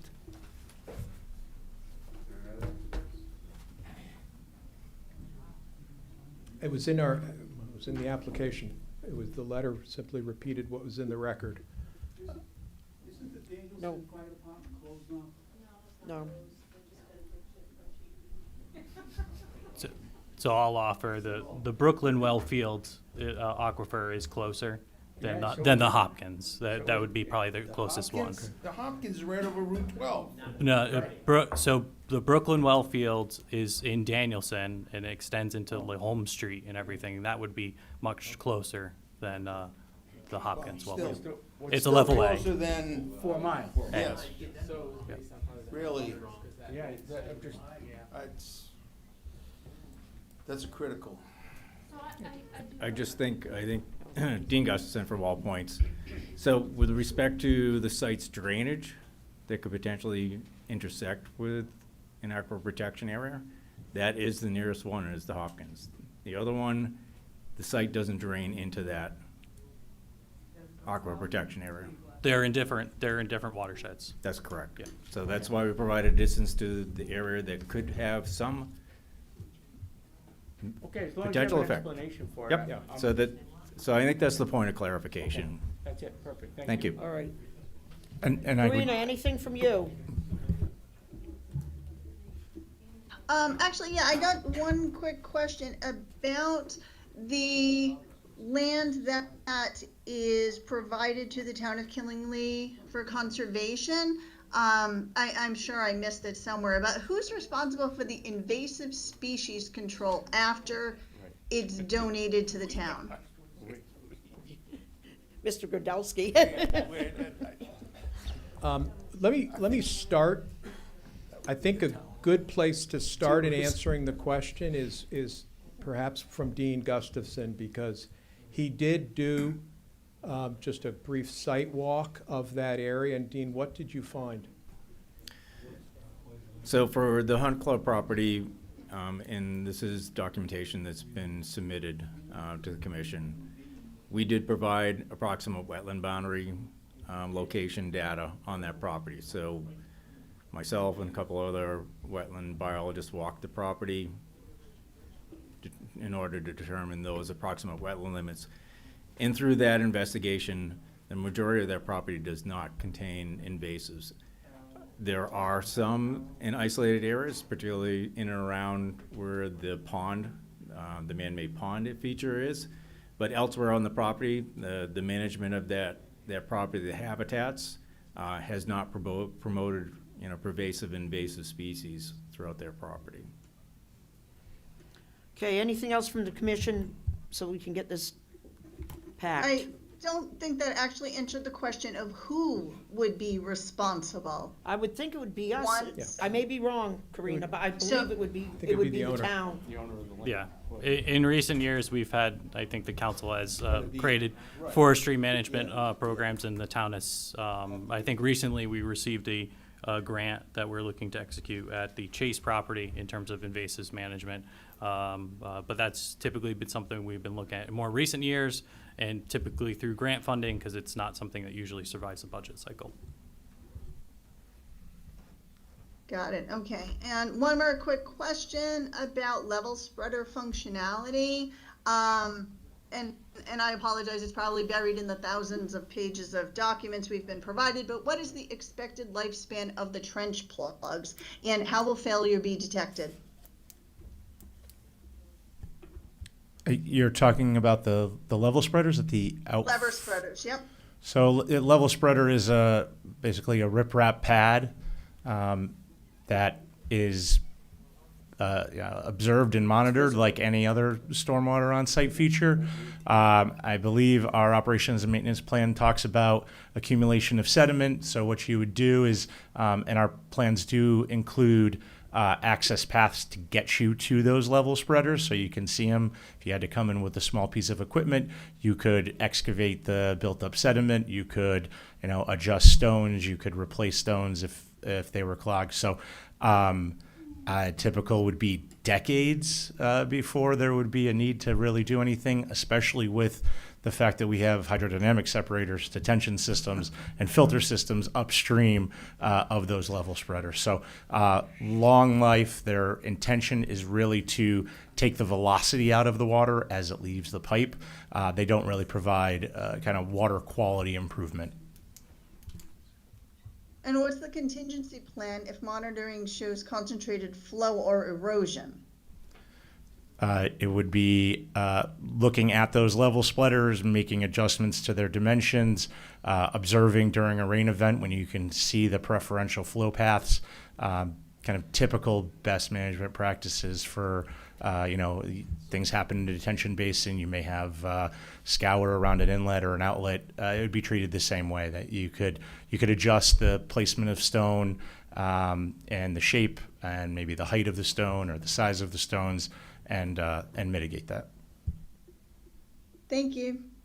No further questions. Anything else? We're getting closer to the magic hour. Jonathan, you pretty comfortable with the fact that it seems like we have a tremendous amount of information in the record, and I'm glad we took this few minutes because now those things are actually in the record so we can refer back to them, because if they're not, they're not. We have an Does it extensive look like record. yes, it's extensive. Yep. Do you think it's everything we need? Generally speaking, in terms of relying off the third-party comments, all of their questions have been subsequently answered according to them. Then we would rely on that testimony, expert testimony, to that fact. So, being that the record is extensive, if you look to close that the public hearing tonight, I'd ask you to review that, and then typically in the time being, in terms of setting the agenda, the chair might ask staff to prepare motions, and those could be a variety of motions for the July meeting. Okay, I think at this point we're looking for a motion to. Well, I was wondering, Jonathan, since we do have 9 days left in the public hearing, right? Yep. Can we keep it open for that 9 days? It closes automatically after the 9 days, correct? So the time frame that would be granted is typically reserved to the decision period. I mean, it's 65 days aggregate to any portion of the process. Okay. And so that can apply to us for a public hearing. The public hearing, yeah, if we fail to have another meeting for a public hearing, it ends. But being that it's a public hearing, any information that's submitted or documentation needs to be part of the public record and be reviewable, right? So if there was outlying items that we were asking for, say from the third party or from the applicant, like something in writing, I would imagine, we could receive it still within that time frame, and then I think it just has to be publicly available and disclosed as part of the record prior to the next meeting, unless legal counsel thinks differently. I guess I do think a little bit differently. The 9 days that we have, you're going to need a part of that just to get through your deliberations and your decision. So That's what I was afraid. my recommendation is that you keep those 9 days available for your decision making and not add it to the public hearing, because I think you may need them to get to your deliberations and through your deliberations and into a decision. So our recommendation would be that you do close the hearing tonight. because we could end up totally screwed. Yeah, yeah, the record is very extensive, and again, staff's here to help you in terms of clarity or trying to find or locate documents. All items have been made available to you guys digitally. I can get you hard copies of any and all materials as well. Because if we run out of time on the decision, it's automatic. It's automatic, it's approved. It's approved automatically, so I think we need, yeah. So it's a wetlands decision. It's more of looked at as a failure to act. That's what I mean, yeah. So, I can rely on legal in terms of that, but failure to act usually means that an applicant could then turn to Connecticut Deep and submit the application at the town's expense, which is not something we like to do. Yes, this is true. So, And it would guys, I have a remove it from the town. question now, because once we hit the, I want to say deadline for keeping public hearing open, if we need additional time, would we not be able to deny with prejudice? So, I mean, deny without prejudice? So that's always an option in terms of denial without prejudice, in terms of rendering a decision. As far as the additional time, I believe we do need the additional time just to make it to that July 6th meeting, right? That extension, it was factored into that for that regular meeting on July 6th. I can double check in terms of how many days we'd have left over from that July 6th. Say you do deliberation that night and you still don't come to a consensus or a motion one way or the other. We might have the possibility to do a special meeting shortly thereafter. I almost think it would have to be within that week. It would most likely, but I'd have to verify the exact days because we're getting very tight on time frame. I might have that in my notes.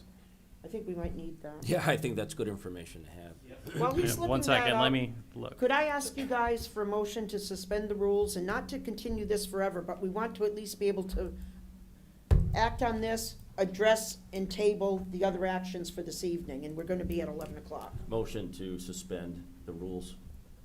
Second. All in favor? Aye. Aye. We all wanna say no, but, but we're going to. I mean, we have to be able to act on it. Sir? So unless, Quick question, just as a follow-up to the invasive species issue. The gentleman said that he did a site walk briefly and saw no invasive species. There'll be in excess of 4,000 trucks a week coming in. Madam Yeah, Chair. that's all Madam in there. Chair.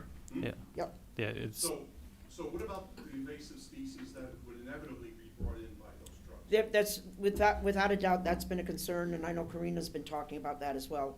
So who You had would brought that mitigate- up already, I believe we have all that in the record. So who would mitigate that? Invasive species generally are site-specific by owner things. Certain ones do hit under statutes where a property owner who harbors them could be susceptible to fines.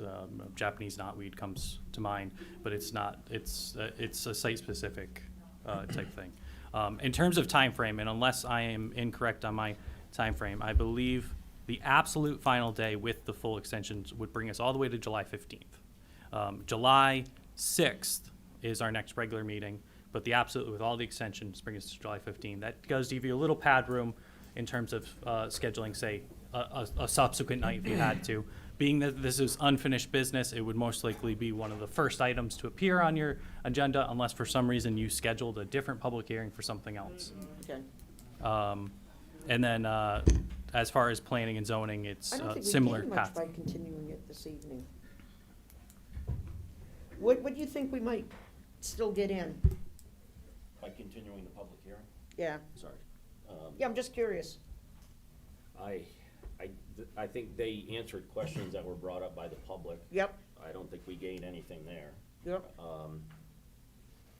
At this point, there's nothing that they can really submit to us that would add to The record. the record, right? So, I don't think continuing it would make much sense. Ma'am? Can I just chime in? Again, Madam many of Chair. us are just learning about this project, so the opportunity for those who are also just learning about the project to have an opportunity to speak their piece. But it would have to be something that actually contributed Madam Chair. something new Yes. to the record.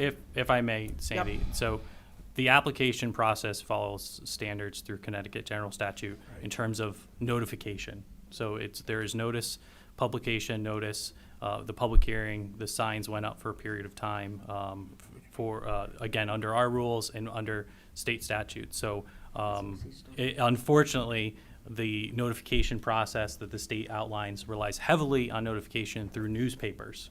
And not everyone looks at newspapers, and we know that, but the publication does go through that process. So in terms of not being aware of an application, the legal ads are there, our agendas get posted. So we are set at the time frame when the application gets received by the commission and the public hearings get scheduled. And Madam Chair, we've had 4 nights of public hearings.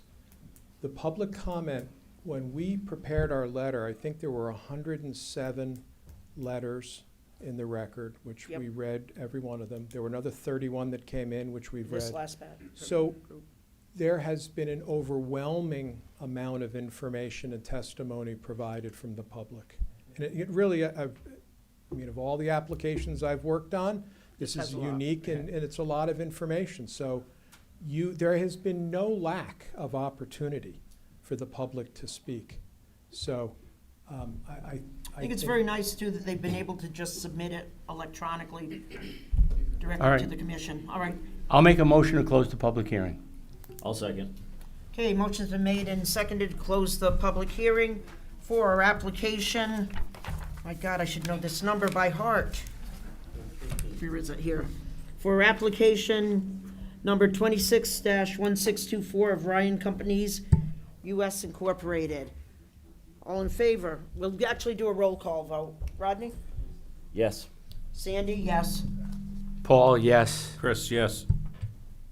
Oh, we don't get Karina, you to vote. yes. Karina. All right.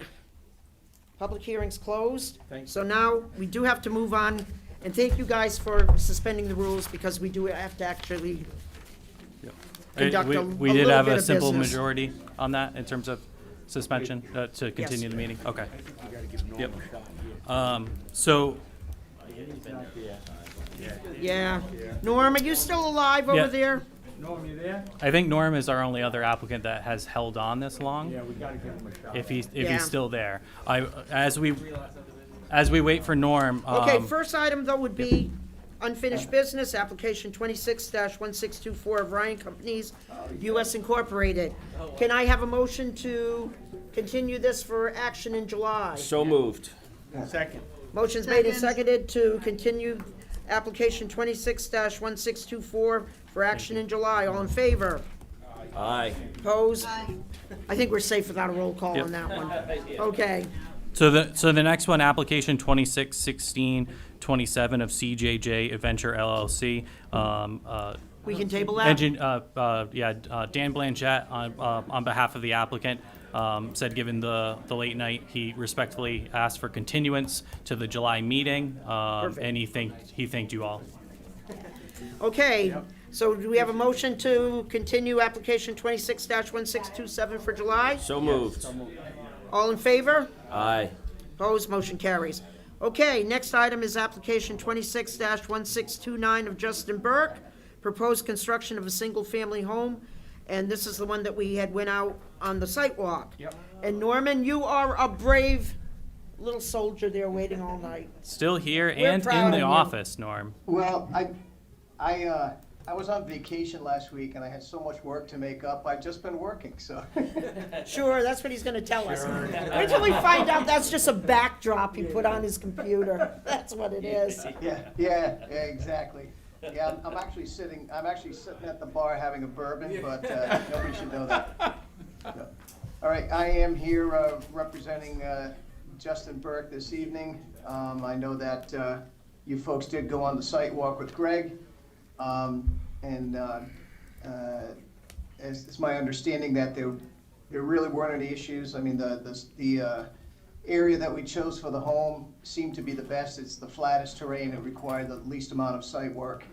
The plan that you have, the paper copy anyway, I know that we provided 3 copies. We did add the wetland discs at 50-foot intervals in the vicinity of the home, shown on the plans, which will be installed. Like I said, it's a single-family home. We are utilizing the break in the stone wall toward the northern end of the site, and also kind of working it in that direction also to take the severity out of the slope by working it that way. We are proposing a continuous line of staked silt fence at the limits of disturbance, and we do have the approval from the Northeast District Department of Health for the septic system as well. Okay, I think Rodney and Chris, you were the only ones that didn't make it out there, and it's actually a much better site than we envisioned. And it's I went actually, there on my own. did you? Yeah. Beautiful. It actually ended up being a very good spot and well designed.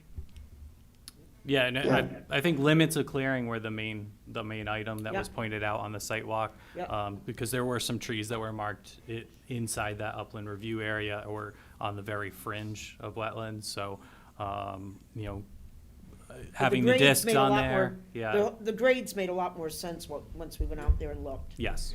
Hey, Norm, is it gonna be overhead electricity or underground?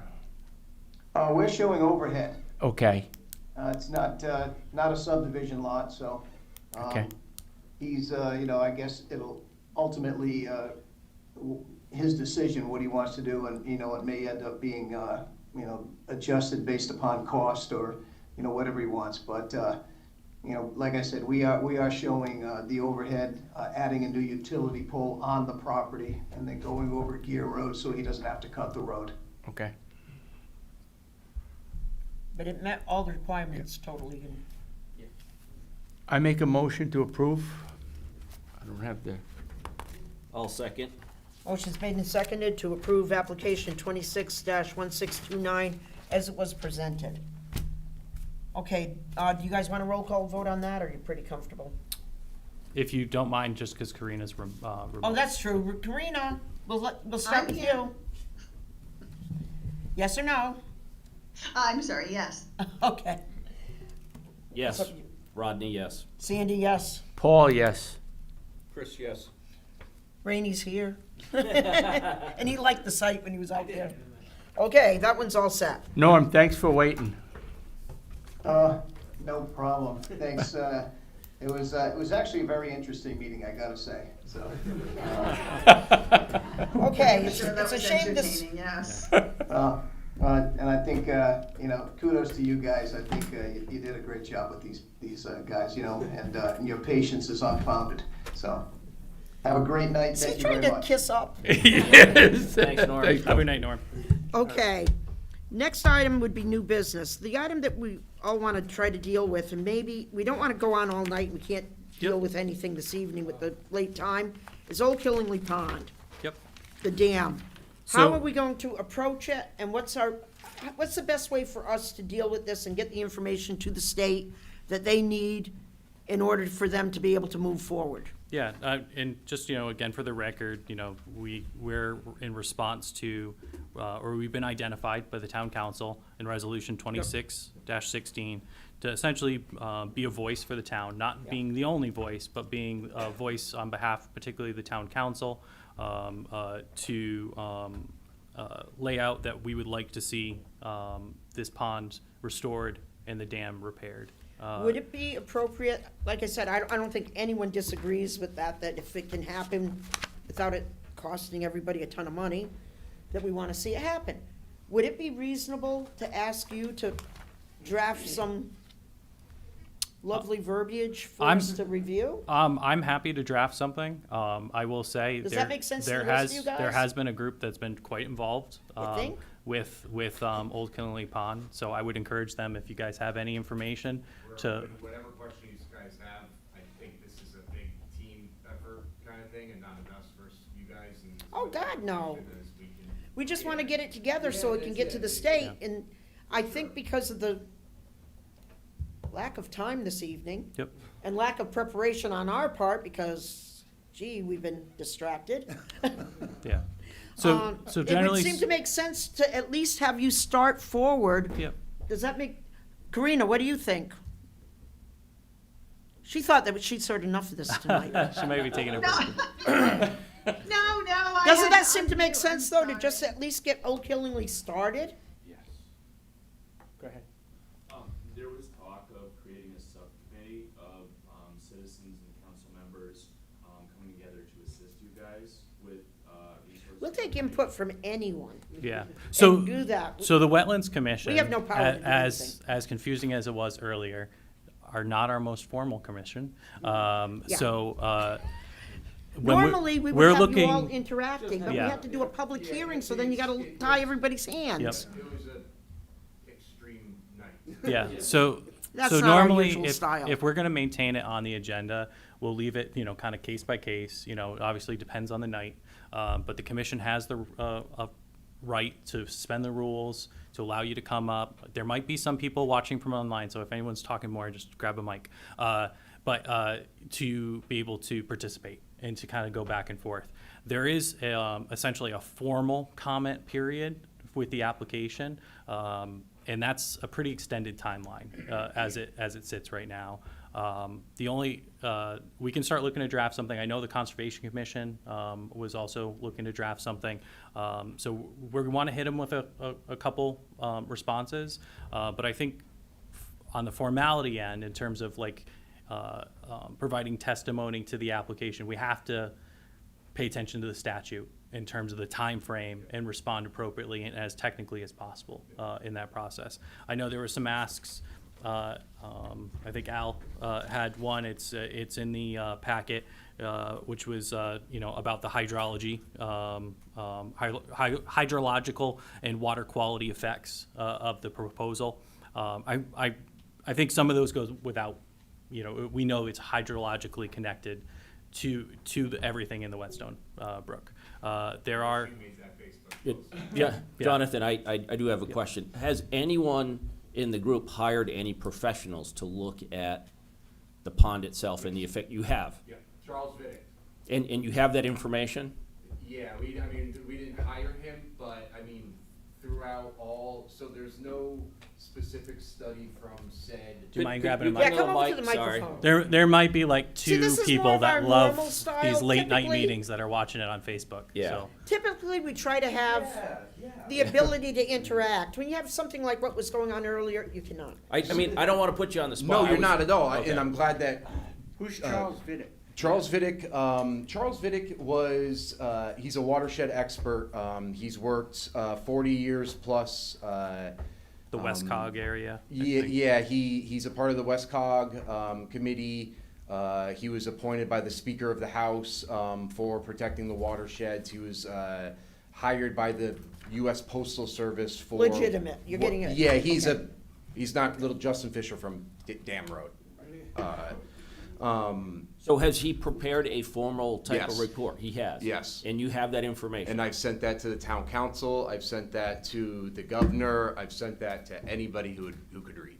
You didn't send it to San Diego? Yeah. We don't. you We didn't- can't read. Sandy, you're next. Sandy, you're next. So if we have He the said most, anybody that could, you're gonna read it to me? if we have Who the wants most to read current it to me? version of it, we can look to put it as part of the agenda even Yeah, I mean, for next month. essentially, so we could prepare to help prepare all of us, what are we kind of looking at? What would you guys I mean, like if to there's see? if there's a report from an expert that adds weight to any testimony that we would give, That especially, together to especially what? if he's offered that up, right? Yeah. Then we could look to. But testimony for what, I guess I'm asking? Well, I'd be The interested to see connection of the water? what or impacts. the impacts? What's the short term, long term? So we won't know the impacts of it. You have to go back and study, because I already asked him about this from that Monday Facebook post. You have to go back. There's a few different steps, but yes, regardless of me wasting time tonight, yes, I can get Gather with up Charles. everything that you can, yeah. and we'll all work together Yeah. to try to get a resolution. You have, on this commission, you have professionals Yeah. here. So I'm an engineer, Paul's a surveyor, Rainey is a wetland scientist. I So can really read. I'm gonna blow your mind with a few documents I got. You're gonna love it. So, I mean, we're Yeah. professionals up here, so we'll know if we can get the report and sift through it, They can help you We build it. we can help something. Yeah, we can look to pull stuff out and put it into a Yes, letter. they can help you. Yeah. You put everything together, because that's all we want to do is, you needed someone to be the conduit to get it We're- to the next level, to Yeah, deep. we're in it. Because the reality is, no one wants to pay for it. The That's thing- reality. Yeah, I mean, the, we can, the reality is that we shouldn't pay for it, and like that's kind of like the whole Amazon thing, right? Amazon sounds great. We all use it. That's great. And will it bring income to the town? Yeah, sure. But so didn't Chestnut Hill Reservoir when they had Acme Mills, and now it's a contaminated site, and it's been sitting untested, contaminating our soil and waterways for 26 years. Who's going to answer for that when Wish goes bankrupt and clock's ticking? They said a year from now, 7 months ago. We deal with that. And so it's kind of the hand in hand. Big corporation coming in and give me your water. Yeah. We don't and care Al, about you you've done a guys. ton of work with this, so you must have some stuff to start getting ready together to us. It's just, and that's why, technically, we're supposed to be done at 11. We just wanted to try to at least get this started this evening. Yes. So, Because look at us. Have you ever seen a group that looks like they need their beauty rest? so just for anyone, We do. I'll get with you, Jonathan. We'll get with you, and then we'll get everybody's email But we didn't addresses. want this to and just kinda be left compile it. hanging So the tonight. We commission want you as a guys to whole- know we want to try to do something. it's better to work through staff, and then we can bring it back to them at Yeah. meetings, so it's not looked at as like a ex parte So- meeting. yeah. Yeah, I'd like I'd to hate have to have to recuse ourselves. Yeah, Yeah, I'd we don't like wanna have do that. everything disseminated through the town. So, for sure. just again, for anyone that's listening, the town does have a very generic Old Killingly Pond informational thing. It's maintained on our website by the town manager's office. They've been posting different communications we've been receiving from the property owner in particular and some of their updates. I had included in the packet, I think actually the one that originally went out and got posted, and the only thing I ended up adding, so there was the low-level inspection and the thought from. I think Thurlow's going out there with his excavator, right, to remove the concrete out Yes, of it. yeah, so there was Keith Thurlow? a hurdle that came up with Wish and their rep, Mr. Thurlow, but particularly geo companies, when they went out there to do the low-level inspection, there's some concrete debris and stones and other stuff in the outflow pipe area. And there were some questions in terms of how long they've been there, when they got there, all that kind of stuff. But regardless, they need to come out so that way they can do the inspection that the state's requiring them to do, so they can submit an application. It's a good thing. Because it'll drag it out a little bit more. I will say the initial plan was to be able to complete that inspection of that area and then to lower the gate and allow it to go back up a few feet. And so I think they were in the realm, and again, I'm relying off the email that's on there. So they were looking to raise the water level. I want to, for some reason, I'm thinking it was 5 or 6 feet. But because of what was discovered on site, that's delayed it, so now it has to be lower for longer.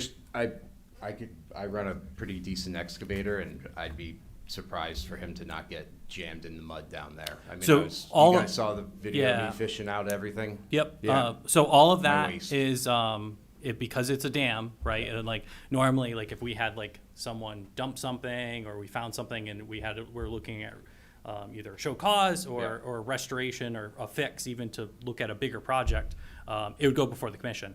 This is all with Deep. So if Deep's telling them to pull this stuff out, to pull the stuff out. It's getting late, you know. Yep. But that's So basically, we just wanted to make sure that And you we guys didn't appreciate think we that, were Sandy. blowing you off. Yeah, no. You guys need to get. No, we appreciate We it. need beauty rest. I tripped on my steps going to my house because it's so late, and I fell with my cell phone and put a crack in my brand new cell phone. Yeah. We gotta go. All right, do we have a motion to adjourn? Yep. Second. And that's without any words from the town council, because Okay. we're at the point where we're adjourning. That sound good to you? 11:19 p.m. Thank you. Good night, Karina. Thank you for sticking it out. Thank you. Bye, guys. Have a good night.